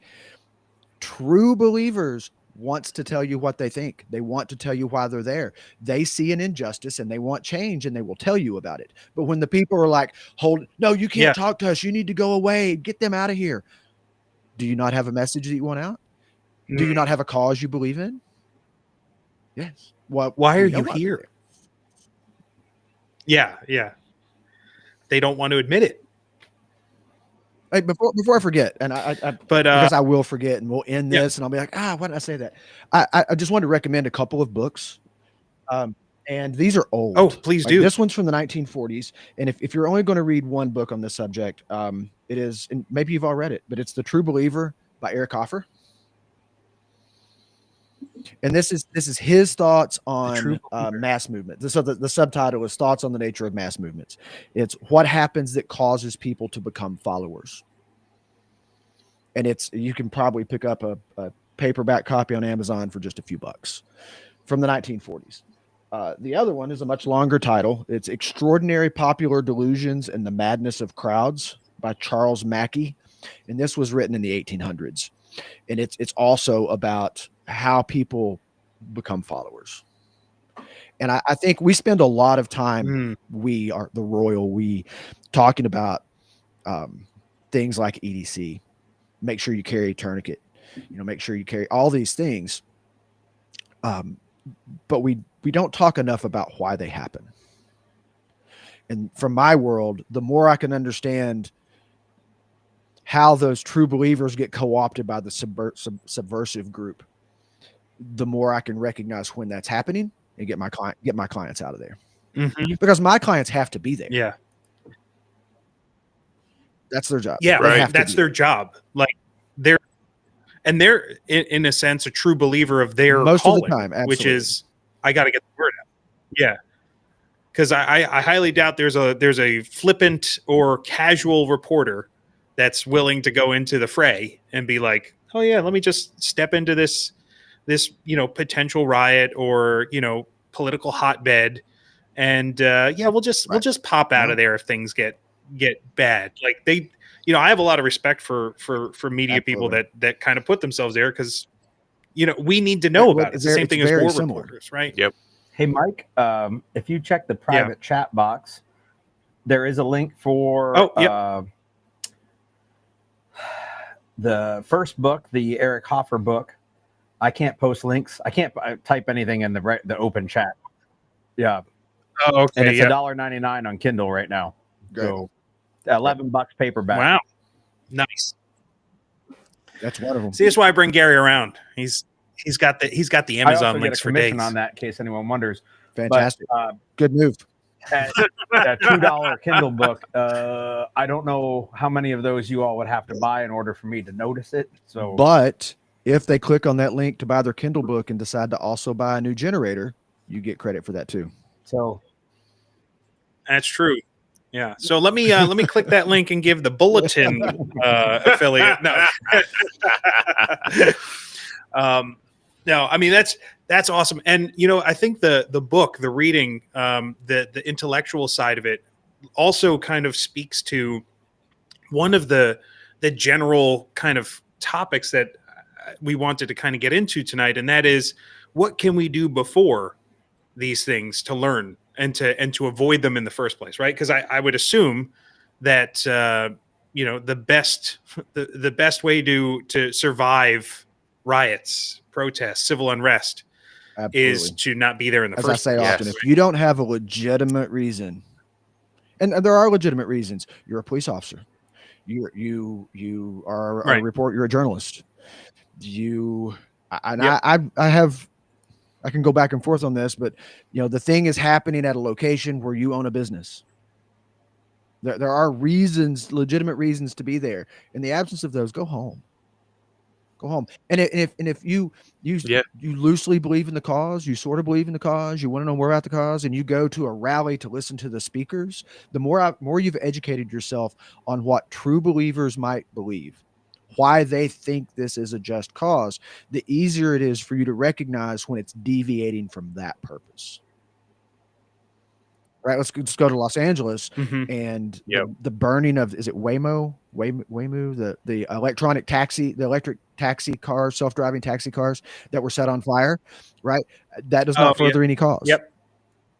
When things are happening that not only don't further the cause but are counter to the cause, that's a great time to leave. Mm-hmm. Or like even for months leading up to things like that, there was like all the vandalism on Teslas, right? Like the vandalism on Teslas, while I understand it being a way of protest against I guess Musk, who was associated with Trump at the time, although that went south quickly. That the whole idea of like, well, that isn't really furthering the political agenda. Yeah. That's just retaliation. Yep. That's to Gary's point Absolutely. before, creating a victim, right? That's all it is I'm now expressing my feelings, and I want to make someone else hurt by destroying their property. I think that's a pretty good indicator. But what things can we look out for? I guess leading up to it, that may be, indicators that this could be the thing that isn't like the type of rally that we want to go to, or an area that we want, like, or is it just like, for instance, I'll give my thoughts on tomorrow's kind of like, well, general ways I'm going to try and stay safer. I'm not going through Philadelphia tomorrow, right? Like I have some level of open source intel, like, the news media saying, hey, there are protests tomorrow. I can go on websites and find information from No Kings saying, hey, we're going to be in these locations. We might have 4 or 5 protests within Center City, Philadelphia, or something like that. So that is enough for me to go, okay, well, I can avoid that whole section and I don't need to be there. But I'm going other places. So, well, I need to figure out how to get there, and I'll just go around it. But that's like the day-to-day practical side of it. Are there other things, other ways to kind of go, all right, that's a good thing to look at. Unless I'm working, I don't have any interest in being at them. In any at all. Yeah. So that's no, easy. Of course. If I know what's going on, I don't go. Yeah. A great source of just open intel on it is your town, and my town does. Gary's town probably does not, but there's probably something close of the subreddit for your town. And that is yes, Facebook groups. Facebook groups. Yes, those are easier to lock down. Those are more likely to be locked down. There'll be private groups, secret groups, but the chatter in your locale's subreddit is a great place to see what's happening, what's going on. Even people planning their bad behavior will often happen in a publicly accessible subreddit for your city. I would also say that it also gives a good sense of what the public sentiment is of the political cause. Like, for instance, or at least the most vocal aspect of it in that age group that uses something like Reddit, right? In my area, I keep an eye on like the Bethlehem, the Allentown, and the Lehigh Valley. Those are the kind of that's the metro area I'm in. Like those subreddits, and always try to pay attention to if somebody makes anything that could be considered political in one way or the other. How is the group reacting to it? Like, especially with the protests coming up this weekend, how are people reacting to it? And then if someone goes, hey, that doesn't make any sense. Like, why would you go to that? Or any opposition whatsoever, what's the responses to them? Yeah. How violent was the response? Yeah. And like seeing the tone of like, oh, this could get like, this isn't a civil discourse thing. Although that's kind of like society in general nowadays. Yeah. But like, how quickly are people to jump on these and go, you're just wrong, or like you're racist, right? Like, I can see some of the rhetoric that's already going to be coming from, well, if I show up there and I'm not one of the people chanting and waving, what are they going to be calling the others, right? Yeah. The people outside of that group. And how quickly are they going to be calling them very like, or labeling them as extremists? You're all racist, inhumane people because you're not helping, or you're not stopping ICE. Well, often in those groups, they're already echo chambers. So the culture in those groups is probably going to agree with the things that's being said in those groups. Yes. Yeah. I mean, I know, like in the past, like I run deliveries for our company, and I schedule them, I route them, and everything, and. There was a couple times when the guys were like calling saying, hey, we're hitting some traffic and we're heading towards Philly. It's like, well, then go around or don't go. Like, if it's looking weird to you, like if it's, not a normal time for traffic to be heavy and there's no signs of construction and there's nothing on the map showing a construction or an accident, because it's amazing Google does those things, then don't go. Like, if you can't go around and you have to go through that area, just don't go. Come back. If it seems fishy to you, probably to all of you, don't I've be recommended there. this before, but I think the Waze app is something that we should all have on our phone. It is far. I think Oh, it's it's far so for great. certain reasons. It's far superior. I know Google owns them now, but it's better than any other GPS app I'm going to use for two reasons. One, it's easy to see those choke points, those congestion areas. For what you're explaining, it tells me I should go around. For like a Yep. media position, it tells me where I need to be going. Because if I'm looking for where, if it's a march, Right. and I'm looking Yeah. for that march, well, those people marching are holding up traffic, so I can look for where traffic's held up and know where the current mob is located. But also, Right. Waze allows me Yep. to touch a button and talk to somebody that's stuck in traffic. I can send a message to somebody Right. at the front of that and say, "Can you tell me what's going on?" Yes. Yes. Yep. Oh, really? I did Waze not is know a that. social GPS. That's So, not only can you mark Yes. there's a car broke down beside the road or there's a pothole, I can also send a message, a text message to they call them Wazers, other people using the app. Yeah. Mhm. And Right. Google's absorbed some of that in their own GPS, but it's nowhere near as prolific Right. as when you're on And the that's actual just a Waze app. phenomenal tool for us to use when we find ourselves in those environments. Mm-hmm. And we had one job where like it was a block of one of the main streets. They had come down and basically shut down the off ramps, shut down the on ramps, and basically in the middle of Philadelphia just stopped all traffic. And told the guys like just get out of there. Like go if you can't get there, just leave. Like you sitting there or getting further into it's only going to be a bad thing. And then later on that night, looking at the news, it wound up being some kind of a shutdown of the intersection. So while we're kind of chatting about, all right, so today Right. you have the opportunity, right, to go and put these types of things on your phone, right? You have the opportunity to get Waze, become familiar with it, learn how it works. I just learned something new myself. You can use it for two-way communication. That's awesome. You can start looking into open source intel, right? Like what are people saying? You can even maybe infiltrate and become a personality within a group to see if you can get some information maybe from Things smaller that we can talk groups, about in a right? class, but not something that's going out on YouTube. Right. Yeah, I'm just kind of sprinkling here of like things that you could do, like just ways to get information.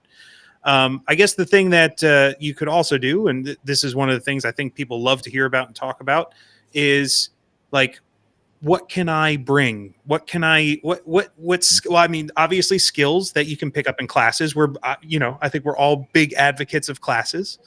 Are you teaching a class related to this I have subject? taught a Aaron? class related to this subject. I have. when do you bring it to Pennsylvania? Yeah, when's the next time? Let's talk about that offline, and let's make that happen. Okay. I want to make that happen. We can make that happen. I have been so busy with work that Yes, the training side of things is kind of I've let slip, and I got all wound up that I thought 2025 was going to be the year that I was going to teach a lot of classes. I actually reached out to Gary about hosting me, and then I got absolutely slammed. And I'm kind of at a place now where I just really want to make that happen and just shift life a little bit. But yeah, we can certainly talk about that. Awesome. Well, we're here for you. Like anything we're big fans. So, okay. So the question is, what can I do to be more prepared now for if I find myself in that situation? Yes, and by more prepared, you're not meaning for tomorrow. You're meaning for some event somewhere in the future. Anytime in the future, what can I start doing? What can I carry with me? What can I bring? What can I stage? Like what skills? Like the stuff that a lot of us like to like. We want the list, right? We want give me the check boxes, things that I could do to be better prepared for this stuff, knowing that I should avoid it if I find myself in it. All right, you know what I mean? Gary, go. I should have a checklist, a PDF for sale right now. Yes, you should. Probably does already. I don't, but I mean, I can say that I have taught had seminars where there was a handout, and the last page of the handout is a gear checklist. And when I was cleaning up after everyone left, there were handouts that were left that they didn't take, but the back page was ripped off. So I totally get the checklist is what they came for. That idea. I mean, I guess really it depends on, are you there on foot? Are you there in your vehicle? You know, if you got a vehicle, you can carry lots of shit. And if it's got a 4-wheel drive button, it'll probably get you out of a lot of places too. So, you know, do we have some constraints here, or what are we thinking?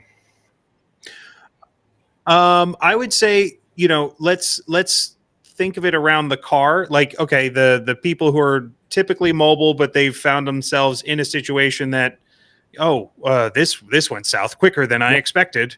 You know, like where can you start? Because that's the easy place. Is like, I'll throw this in the car. I don't need to carry it with me. Well, all the good time, news but, is if you're playing it around your car, you have the ability to put a lot of things in that you might need, not just like, hey, I got to have my blaster on me and a tourniquet in my pocket. You know, that's like a given all the time. But with a car, you're like, well, I can put, you know, a junctional tourniquet in there. I'm not carrying one of those on my person. But if I need it, I can have that bag, you know, because they come in a bag about yay big. I can have that sitting over there, stowed with a bunch of other medical gear, et cetera, et cetera. So, right. The only downside to stocking your car is, you know, you got to be ready to lose it all. I think it was Russ Kolkman that once said that you only truly ever own the things you can carry on your back at a dead run, which I think is pretty wise. But all those things you leave in there will belong to somebody else in a few moments. Like when they break the windows and before they light it on fire, they're going to loot the shit out of it. So if you're the guy that's like, well, I bring 3 rifles and yep, you just gave those away. So I know it's going to be hard for people to hear me say these words, but maybe you shouldn't leave a rifle in your truck. Agreed. And if you have a rifle in your truck, you better fucking take it with you. Like, you can't leave that thing. Yeah. So you should probably have a way of Discreet. carriage that is not necessarily Discreet. hanging around your neck. Yeah. Yep. Folding things come apart. socks and all that kind of thing. Yeah. Bags, you know, discreet It's bags. the thing that gets me, and I understand. I mean, I've been in this world. We've all been in this world for a long time. I'm old. I've been in this world for a very long time. And I understand. I understand the bravado, because we're all guilty of that. I understand the bravado of I'll just ...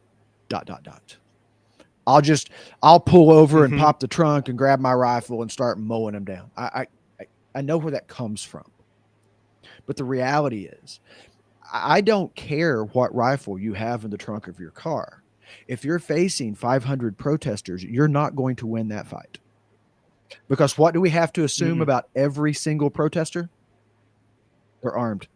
They're armed. Whether you see it or not, you have to believe that they are. And in my world, I want my clients to believe everyone they meet is armed and they know how to use it well. When we step away from that, they're just a dumb protester. You don't know that. You don't know that. We have to assume we're not going to stand there and fight them. That's our goal, our mission. Whether I have a client or I walked out of the store with my family and, oh my gosh, what's going on? Or I went to watch, to learn, and it got out of hand. Our goal needs to be, how do I extricate myself from this situation as quickly, as safely as I possibly can? That's our mission. And maybe we have a client, i.e. spouse, kids, mom, friend, whatever, or client that's paying you. But we have to get out of there. So what do I want to have with me? Well, yes, I'm going to have a gun with me. I'm going to have a tourniquet with me. I'm going to have a bottle of water with me, because I always have a sling bag with water in it. Going back to what Russ said, and Russ is a great guy. I think we should every one of us should have it as a mission that we can walk 5 miles without stopping. 5 miles. 10,000 steps without stopping. Mm-hmm. And when that gets easy, we do that with our back on. And when that gets easy, Mm-hmm. we start increasing the speed or the distance or something. But every one of us should make it a goal. And I mean, I do 5 or 10 miles 7 days a week. I'm not telling you to do that. Your life would change if you did. And most often, and Yes. I tell people this all the time, if you find yourself in that situation, again, you walk out of a store, because they can happen that fast. There was nothing going on when you went in, and when you come back out, there's 1,000 people standing in the middle of the street. The quickest way back to wherever you parked your car might be the long way around, because it's now the safest way back to your car. Mm-hmm. And if I can't walk 5 miles, And they're really, is somebody going to carry me? yeah. What am I going to do? The really terrifying thing for me is the idea that it's not me I know. walking out of the store, I get it's it. my wife. Yep. Or my daughter walking out of the store, Yes. and she's the one encountering that. And maybe it's I walk a mile the opposite direction to someplace that's relatively safer. But my ability Mhm. to move my body is the most important thing I can train for. And, well, in addition to recognizing when things are changing. Of course, that's Oh, kind for of, sure. Yeah. yes. The situational awareness factor is paramount, because that will tell your feet to move. Mm-hmm. But yeah, the movement thing, so many people become static minded of this is my hill to die on. This is my castle. This is like my space is mine. And they often don't look at the idea of like, this is fleeting. Just get rid of it. Like, get out of there. Like, this isn't this. I can This tell you spot this is from not experience. important. When you watch a large number of people run for their lives that haven't ran in a very long time, the things they discard will shock you. The women will drop their purses so they can maybe move just a little better because they haven't ran in a very, very long time. Yeah. Or probably have Correct. never considered running with anything that isn't And does tied this to their advice, body. is this Like just about riots and hers. protests? No. Our No, ability it's- to move our no. body 5 miles without stopping. 5 miles is a long way. We can achieve a Mhm. lot by moving from this location to 5 miles away. Here's my question: is it 5 miles downhill that I could do? Bro, yesterday I walked 6 miles, and in 1 mile I went 1,040 feet up and then 1,040 feet back down. I felt like I walked 50 miles. Yep. When I start Yeah. every day on a treadmill at a 15% grade at 3 miles an hour. Ooh. And I do that for either 30 or 45 minutes, depending on the day. And I'm not telling you to do that. Start off flat. And when that gets easy, find a way to Mhm. find a way to make it harder. Faster or higher, Higher is higher like incline, right? As Gary just said. Yeah. But so for what can I have with me? I can have top of my list, the knowledge to understand what's going on around me. The second thing on my list, the ability to extricate myself from that environment when number one tells me I need to. Mm.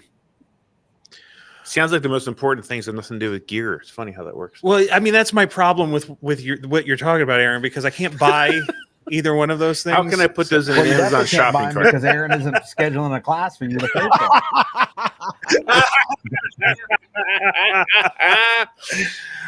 We'll get you into a class. No, I think really, is there a better way to kind of, think about that other than like, it's really about the mindset. Sure. It's about the idea of movement.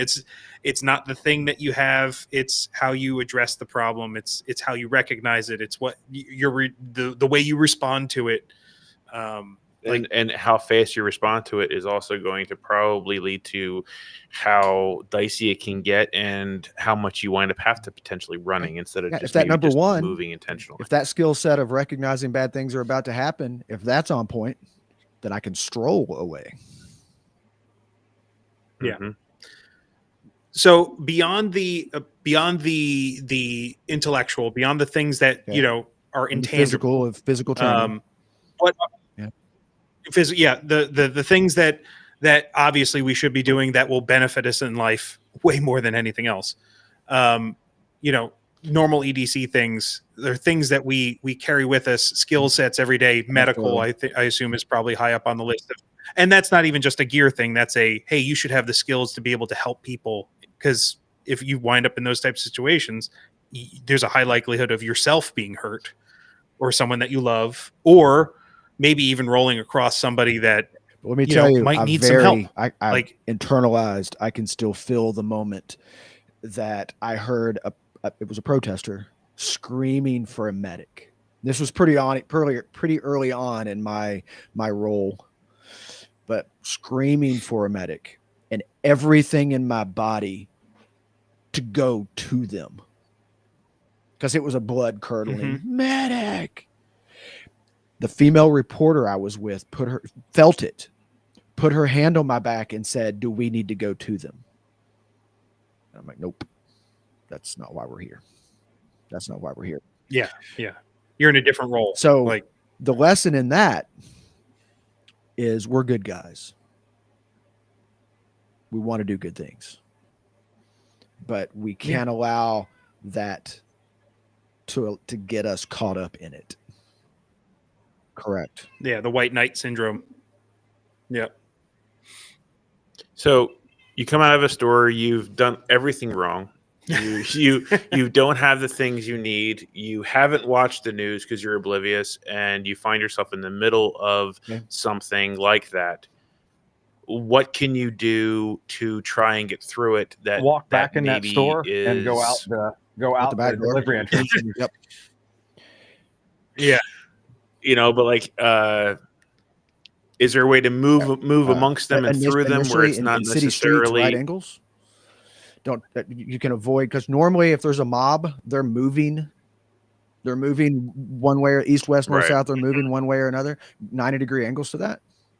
And if you had a satellite view, obviously there's exceptions. LA is an exception to this right now, but in most instances in your small town, they're in a confined space and move 90 degrees to that. That's why I say my path back to my vehicle, or my path to safety, might be the long way around. And it's because I'm moving at a right angle to the mob and then circling far and wide around them to get back to my car or whatever. And if I absolutely, and I get asked about this all the time when I write it, if I'm with my daughter that I don't have, I'm with someone, pushing them through the crowd is far superior than pulling them through the crowd. You're not using them as a shield, Gary. Sure.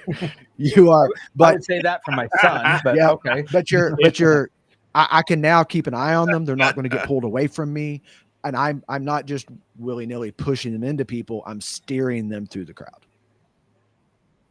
Yes. Yeah. Versus trying to hold on to them, the people, and you don't know what's happening to them behind you. Right. Yeah. Yeah. By the way, if we couldn't get you on tonight, one of my plans was to read your post about tips for these things. Yeah, just go home. But like there was a plan to read that verbatim and be like, hey guys, this is the starting point for tonight's discussion. Some really good thinking from Aaron Little. And that's we were gonna use that, but now we have the real thing.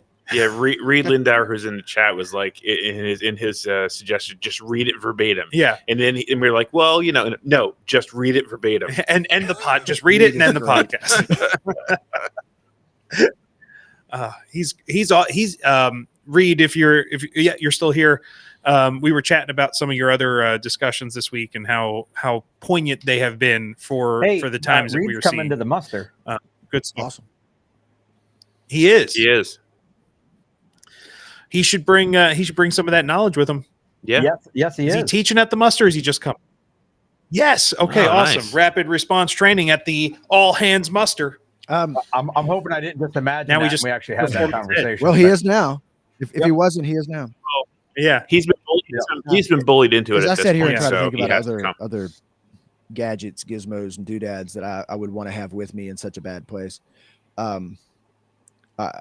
One that gets missed a lot is a fully charged cell phone. Fully charged Oh, cell yeah, phone. for sure. I guess I could have a radio, but fully charged cell phone gives me that access to Waze, gives me that access to communicating with. Maybe if I've got to walk the opposite direction from where my car is, I can have somebody come pick me up. But if I don't have a fully charged cell Mhm. Yeah. phone, and what happens if we're that person that went to that event because we wanted to be a spectator? We're taking pictures, we're shooting videos, we're running the battery down on our phone. Yeah. I was just about the Waze communications itself is a kind of like battery my drain. Absolutely. Absolutely. So yes. Yeah. in that sling bag that I always have, there's also an Anchor battery to recharge my phone. Yep. With a long enough cable Yeah. that I can leave the battery in the sling bag and hold my phone in my hand while it's still plugged in. Mm-hmm. Yeah, I mean, if you're gonna have anything with you that you're putting in like a shopping cart from Amazon, Right. having an Anchor battery bank or some kind of battery bank for your phone, it's just got to be a given. I often tell people in like the GPS class that I do, or any type of like communications type stuff, if you are using that phone for anything other than calling somebody, you should have it plugged in. Like 100% of the battery of that phone should be available for you to grab it and go and be able to call for help with it. And if you're using it for like navigation, usually you're using it in a car, it should be plugged in. If you're playing games on it, you should be playing the games on the like when it's plugged in. And then if that extra battery runs out, you should stop doing all that stuff. Like, because you need that thing to call for help. Like, it's the best thing that you could possibly have for it. And the power that it has on board is all that it like. That's all it has. If you run out of extra stuff to put so what into you're it. saying So, is every time I open up Instagram on my phone, I'm pressing the trigger and firing around. yeah, you're Yes. you're Yep. expending consumables every time that you flick to the next Facebook thing. Now, if you're using it for like important intel, like I'm gonna pop open the Waze app. That's as important as calling for help. But the taking the pictures, the like texting the friends, like, you know, all of the superfluous stuff that isn't necessarily priority communication, those are the things that we have to be disciplined with, like when we're in those situations where we need to prioritize our communication devices. And DJI right? makes a So bunch of cool 100%. little cameras that you can just stick in your bag. Yeah.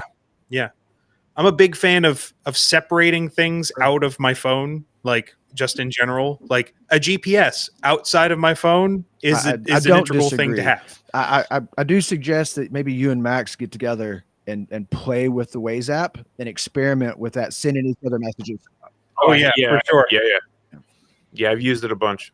I use it all the time. Like if I get into the car, that goes in the cradle and it gets plugged in, and then I use Waze even if I'm not Same. navigating somewhere, because it gives me I intel actually, as I go.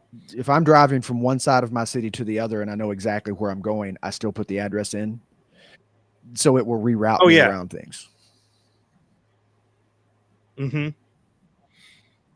I find it really. But okay, another thing, just a point that people really should be looking into: maps, and not just maps for in the moment, but like if you're living in an area, like I live near Allentown, I should really know what streets go in what directions, what alternate routes I can jump to or get to for lines of egress from areas, right? Like that's something that you can put time into now just to know generally, you know, the area that you're going to be in, When which you a know lot the of people town take for granted. and you know where you're going and you're trying to get from A to B, and there is a mad mob wreaking havoc, and you run into the local police and they tell you, "We're sorry, we're not going to let you go that way." Mm-hmm. And you say, "My client's office," and they look at you and shake their head. Tough. You better know another way to go. I mean, in Philly, like literally PGW without any warning will just shut a street down. And I mean, it's nowhere near as critical as that, but like, okay, you're in the middle of Philly, and if you're in certain parts of Philly, like it's not like all the streets are just, you know, east, west, north, south. So you're saying that navigation is probably a pretty good skill to have probably outside a of priority. Yeah. I got clients to an alley, and I knew the city well enough to know that I could get them down that alley to safety. And there was a like a road blockage sawhorse kind of thing sitting there, and a National Guard guy went to move it so I could move them through, and a Louisville Metro police officer walked up and knocked it out of his hands and said, no, they can't go that way. And then luckily I could calculate another way to go. Again, two groups of people fighting. They don't like reporters. Altercation. Yeah.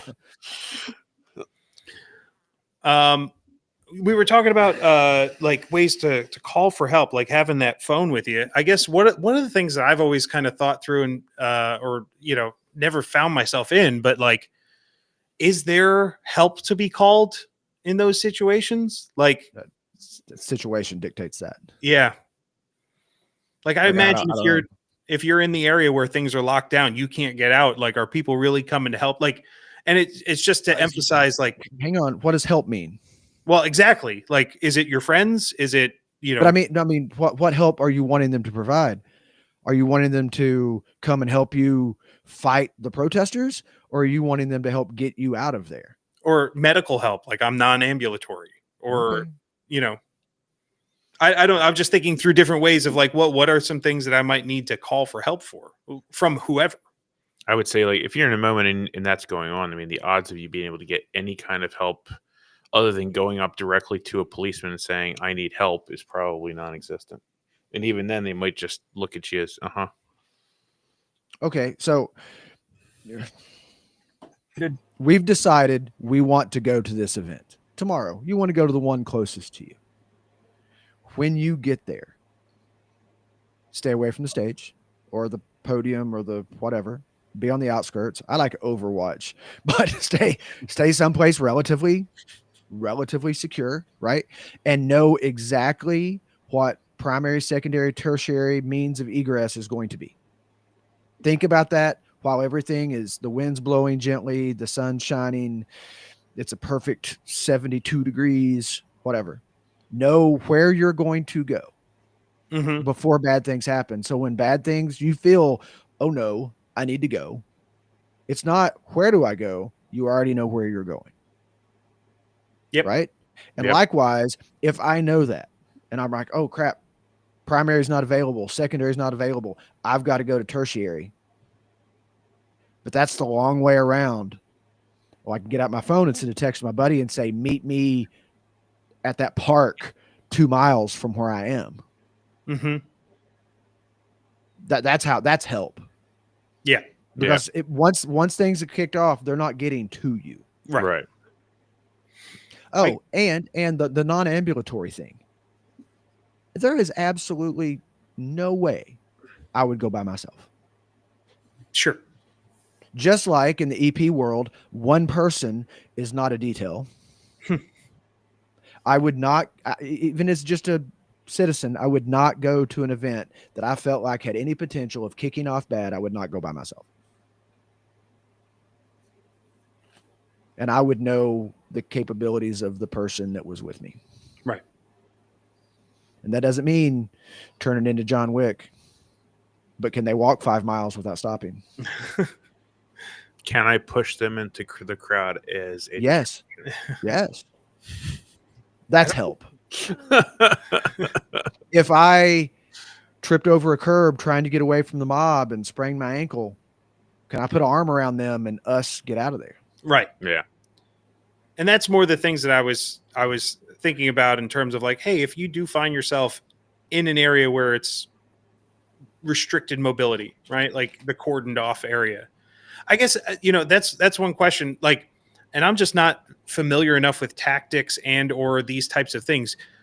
When they cordon off areas or put up roadblocks, or do they usually like corral the whole thing, or is there usually a line of exit that exists in those? Like, is there a line and then people can retreat from it, or are they kind of boxed in? Typically that's to keep the crowd from a place. Right. So they don't want to give them an exit out that way. It's like think of it more like channeling the crowd. Sure. So they're dictating the route you're going to take when they start blocking off streets. Gotcha. So it's, there is a line of egress somewhere that you can go, but it's where they want you to go. Yes, allowed and capable. Mm-hmm. What about hiding? Is that an option? Gary mentioned it earlier. When you walk out of a store and, oh my gosh, what's happening? Go back in the store and go out the back, or just go back in the store. As long as it's not a Foot Locker in Philly.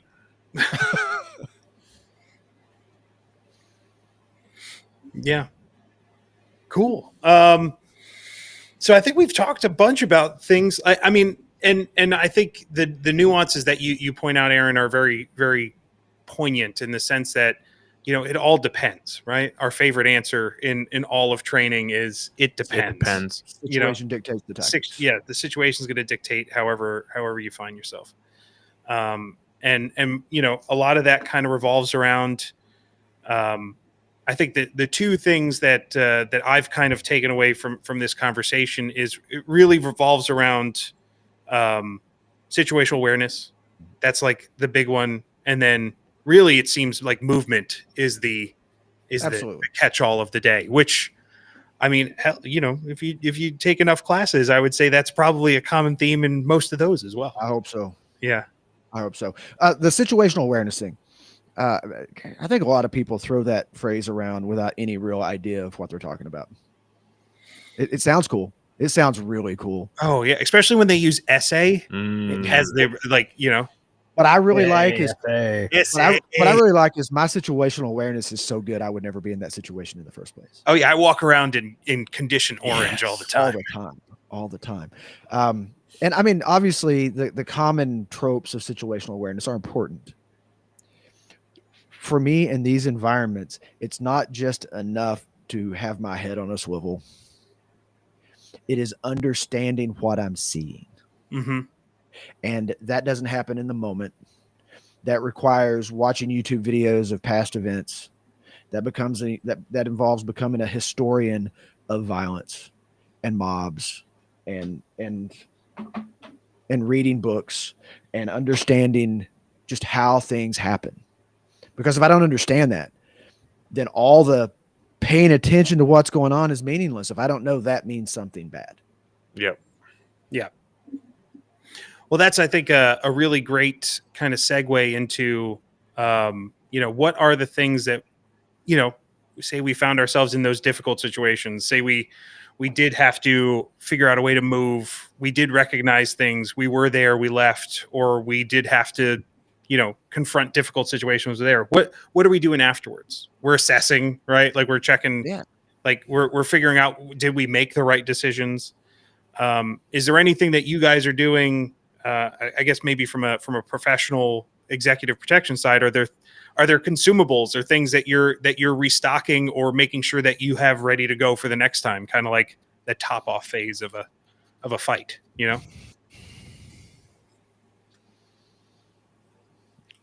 Not really. No, because I mean, again, in that environment, it's about a client's there to do a job. Yep. It's my job. And I tell in that specific environment, I tell the clients, you are in charge until I say we have to go. Mm-hmm. Because they have a job to do. And I'm there to make sure they can do their job and stay safe. Yeah. Right. And I need them to know that when I say we have to go, and I say this all the time, there is no, what do you see? What's happening? I tell them, when I say we have to go, I promise you, I will tell you why later. But for now, I need you, when I say we got to go, we're going. And I would assume that takes a lot of staging of explaining to them the situation so they know the cues and they don't get into the question phase when you need them to just listen to what you're telling them to do. Correct. Because most often if they want you to explain it, and this, I'm talking about a client, but this could be your spouse, right? A parent, a child. I was just going to say the same thing. Yeah. Yes. That knowledge of, I promise you, I will explain it when it's over, but we can't have any of that conversation in the moment. Yeah. Yep. Because you need to have that conversation with your spouse. Like you're in that situation of like, no, like whether you use a code word or whatever you choose to use. Yes. In this moment of time, what we're doing is we're just doing this thing, and you need to just come with me. And then once we're past that situation, then we'll talk about what happened or whatever. The harder one would not be your spouse. like those of us that are married here have been married for some time. They'll get it. Mhm. Oh, that he's using that tone of voice. Yep. That they'll pick up on the language. It's when you're with your friends, your coworkers, the Mhm. people that don't know you well, that'll want to stop. Like, hey, hold on, time out. Why are we doing this? They'll be more of a problem, I think, than your wife or your kids will be. Like, my kids are now all adults, and they still will go, oh, dad's using the dad tone. We're just going to do whatever it is. And sometime later, when he's not yelling, he'll, That's wonderful. I hate the what do you see? It's time to go. What do you see? None of your business. It's time Yeah. to go. It's I just want time to go. to read a comment by Mr. Sam Russell. You know, Aaron is a serious guy when he says, "This is the sap that I've used the most." Subject for another video, but I am a big fan of a sap. I've taken your SAP course after alumni weekend, and that had to be pointed out. That was great, awesome. That was a great Thank you, class. Sam. I'm a big fan of a sap. Mm-hmm. Well, Aaron's a good friend when he gifts you a sap. Mark Luell, if you guys don't know Mark's great, but Mark is now a sap maker. And long before he was a sap maker, I saw him once reference a sap as weaponized leather. And that's really stuck with me. Yeah. I really like a sap. Sorry for the tangent, but that's weaponized leather like my hands. Yes. There you go. I'm not that old. Come on. Sounds like a name of a gay bar. Weaponized leather. Weaponized. Wow. It does. Is that the one in Philly? Probably. I don't know. Wow. Yeah. This is how the podcast usually goes. We've been remarkably restrained this evening. I've been shocked that it took this long. Somebody earlier today asked me if I had a leak, and I said, knowing the crowd I'm going to be with, how about I wait and send you a link after the fact? Let's see how it goes.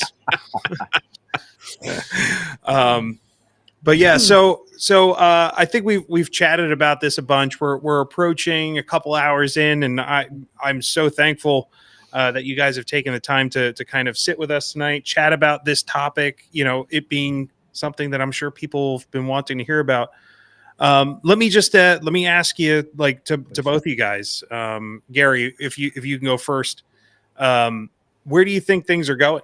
Like, any parting thoughts or advice for people when it comes to surviving riots? I guess my advice is don't think that it's going to start and end tomorrow. It's probably going to be until the weather gets cold, you're going to see this kind of thing popping up frequently. So don't get complacent. Come Sunday morning, you're like, oh, it's Father's Day and I've made it. Nope. I would expect to see, like 2020 patterns of this behavior. So, yeah, yep. We've seen a ramp up. It would make sense that it's a continuing phase. Yes, I agree with all of that. And I would like to add two things. One, indirectly related.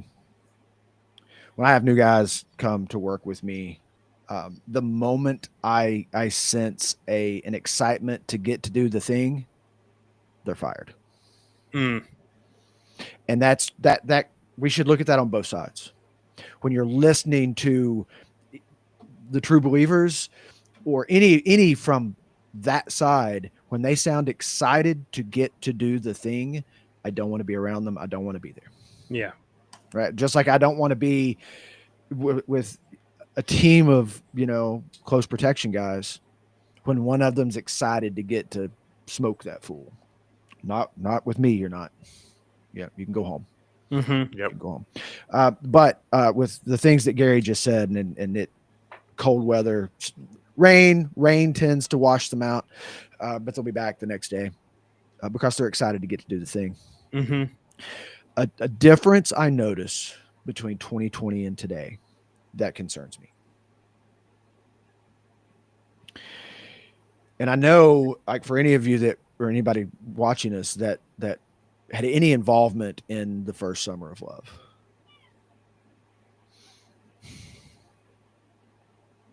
The desire to hate each other is far greater today than it was 5 years ago. Absolutely. Which is saying a lot. I know. That's why I say if you were involved in 2020, you saw a lot of ugly, you saw a lot of hate. I cannot begin to count how many times I was spit at or on in 2020. But the desire to hate each other is far greater today than it was then. And there's no way that can lead to a good thing. Nope. That's what scares me. Yeah, me too. That's what scares me. That creates othering. Yep.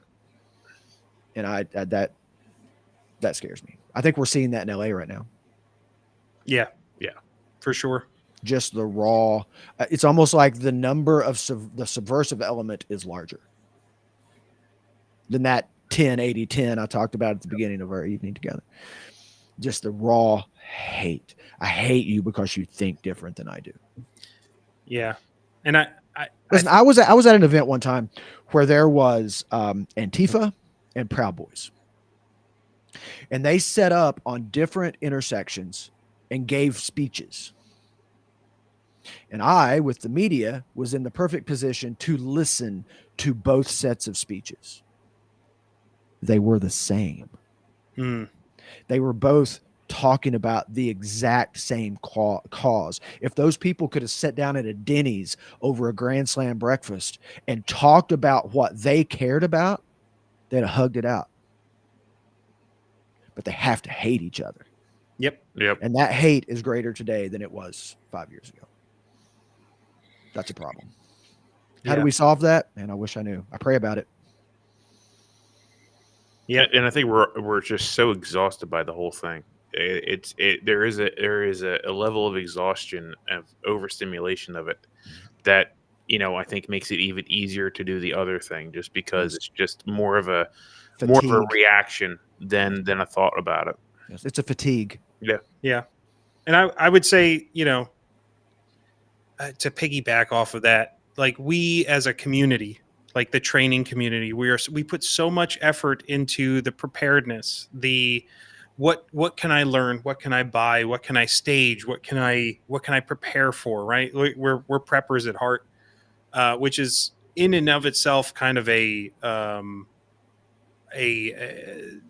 defensive mentality. Like, hey, I'm going to worry about me and what I love and not worry about everyone else. But I think a little bit of that, worrying about how to spread some love. I know that sounds Hey, go back and look at the post I make about that you were going to read tonight. Yeah. The last line is kindness is a superpower. Yep.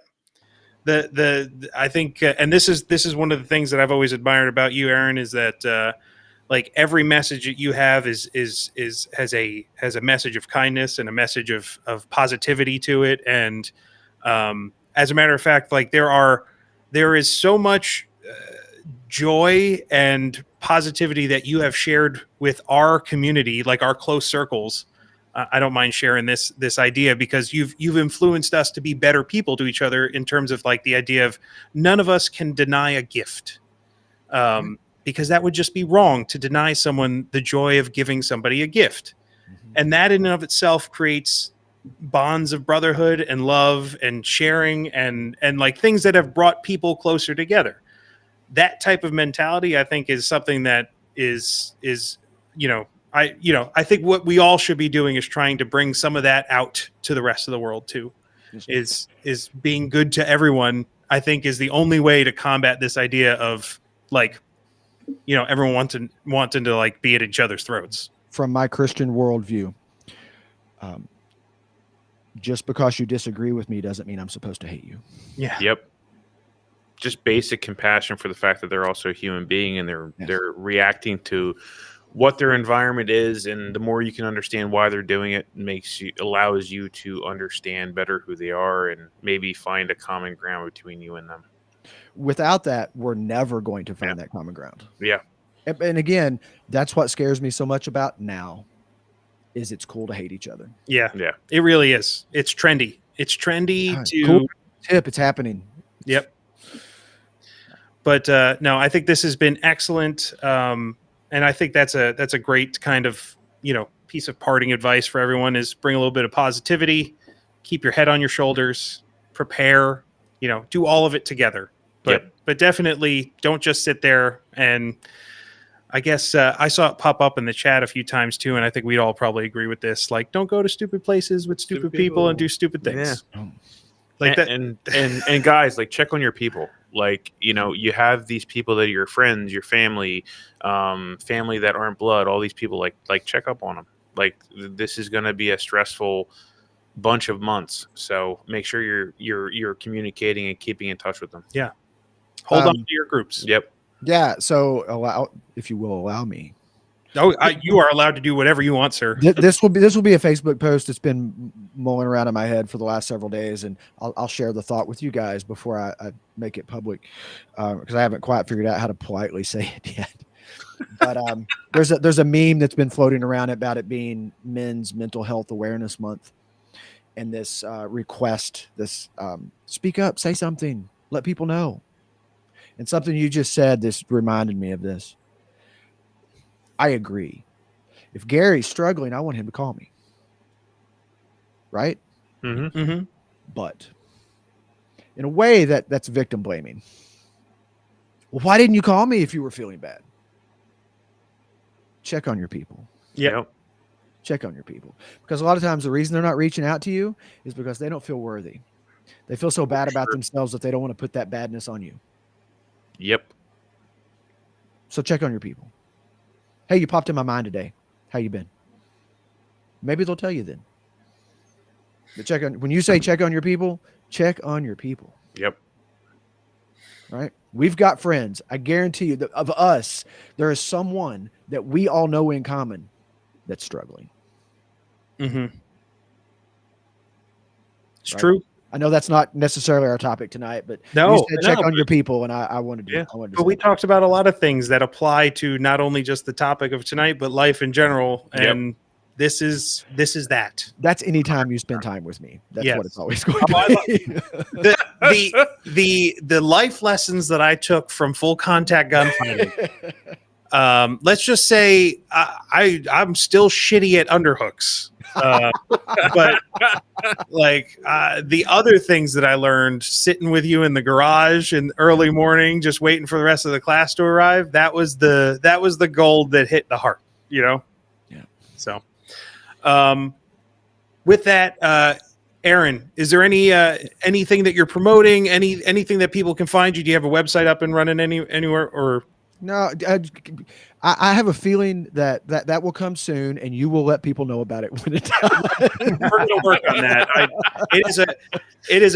Aaron, Gary and I, your website is Yeah. and I'll you're just make it for training you. NPA on this date, and Gary and I what have gone back and forth many a time over the last couple of years going, how do we get Aaron up here? yes, I would like to say is for anybody that's joined with us tonight or sees this later on, as we talk about these civil unrest issues, unfortunately, I do have a lot of experience in that world. And if you find yourself with questions that's affecting you personally and you're not sure how to handle it, reach out to me and we'll get you an answer. Awesome. Gary, how about you, sir? Where can people find your stuff? Obviously, they should go to the #1 reference on the interwebs, bulletin.net. I'll probably be the very last one on the list. I don't know if You are second to last. second to last. I used to be last. I told everyone that was so that nobody thought you were playing favorites. That does get thrown around sometimes. If you in all the things on Bulletin, we'll send you to tremisdynamics.com, which is my regular website, which people tell me they can't navigate, and I'm going to blame that on my web guy being shitty. He's good looking and he's funny, but he's not very good at making websites. I will say that, being very familiar with the Tremis Dynamics curriculums and classes available, there are a multitude of classes that really do touch on a lot of tonight's topics, For sure. especially like even things about general preparedness and how to utilize the tools that you have, and even some of the practical stuff of defense. So Gary's a great resource for that. And I can't recommend Tremis Dynamics more highly. So, well, gentlemen, thank you very much for your time tonight. It has been a pleasure. Yeah. Thank you for reaching out and asking me to do this. No, thank you, sir. And I'm so happy that I took the leap of faith and said, hey, you know what? Let's see if we can get Aaron. Like, I'm glad too, because I didn't have enough to fill.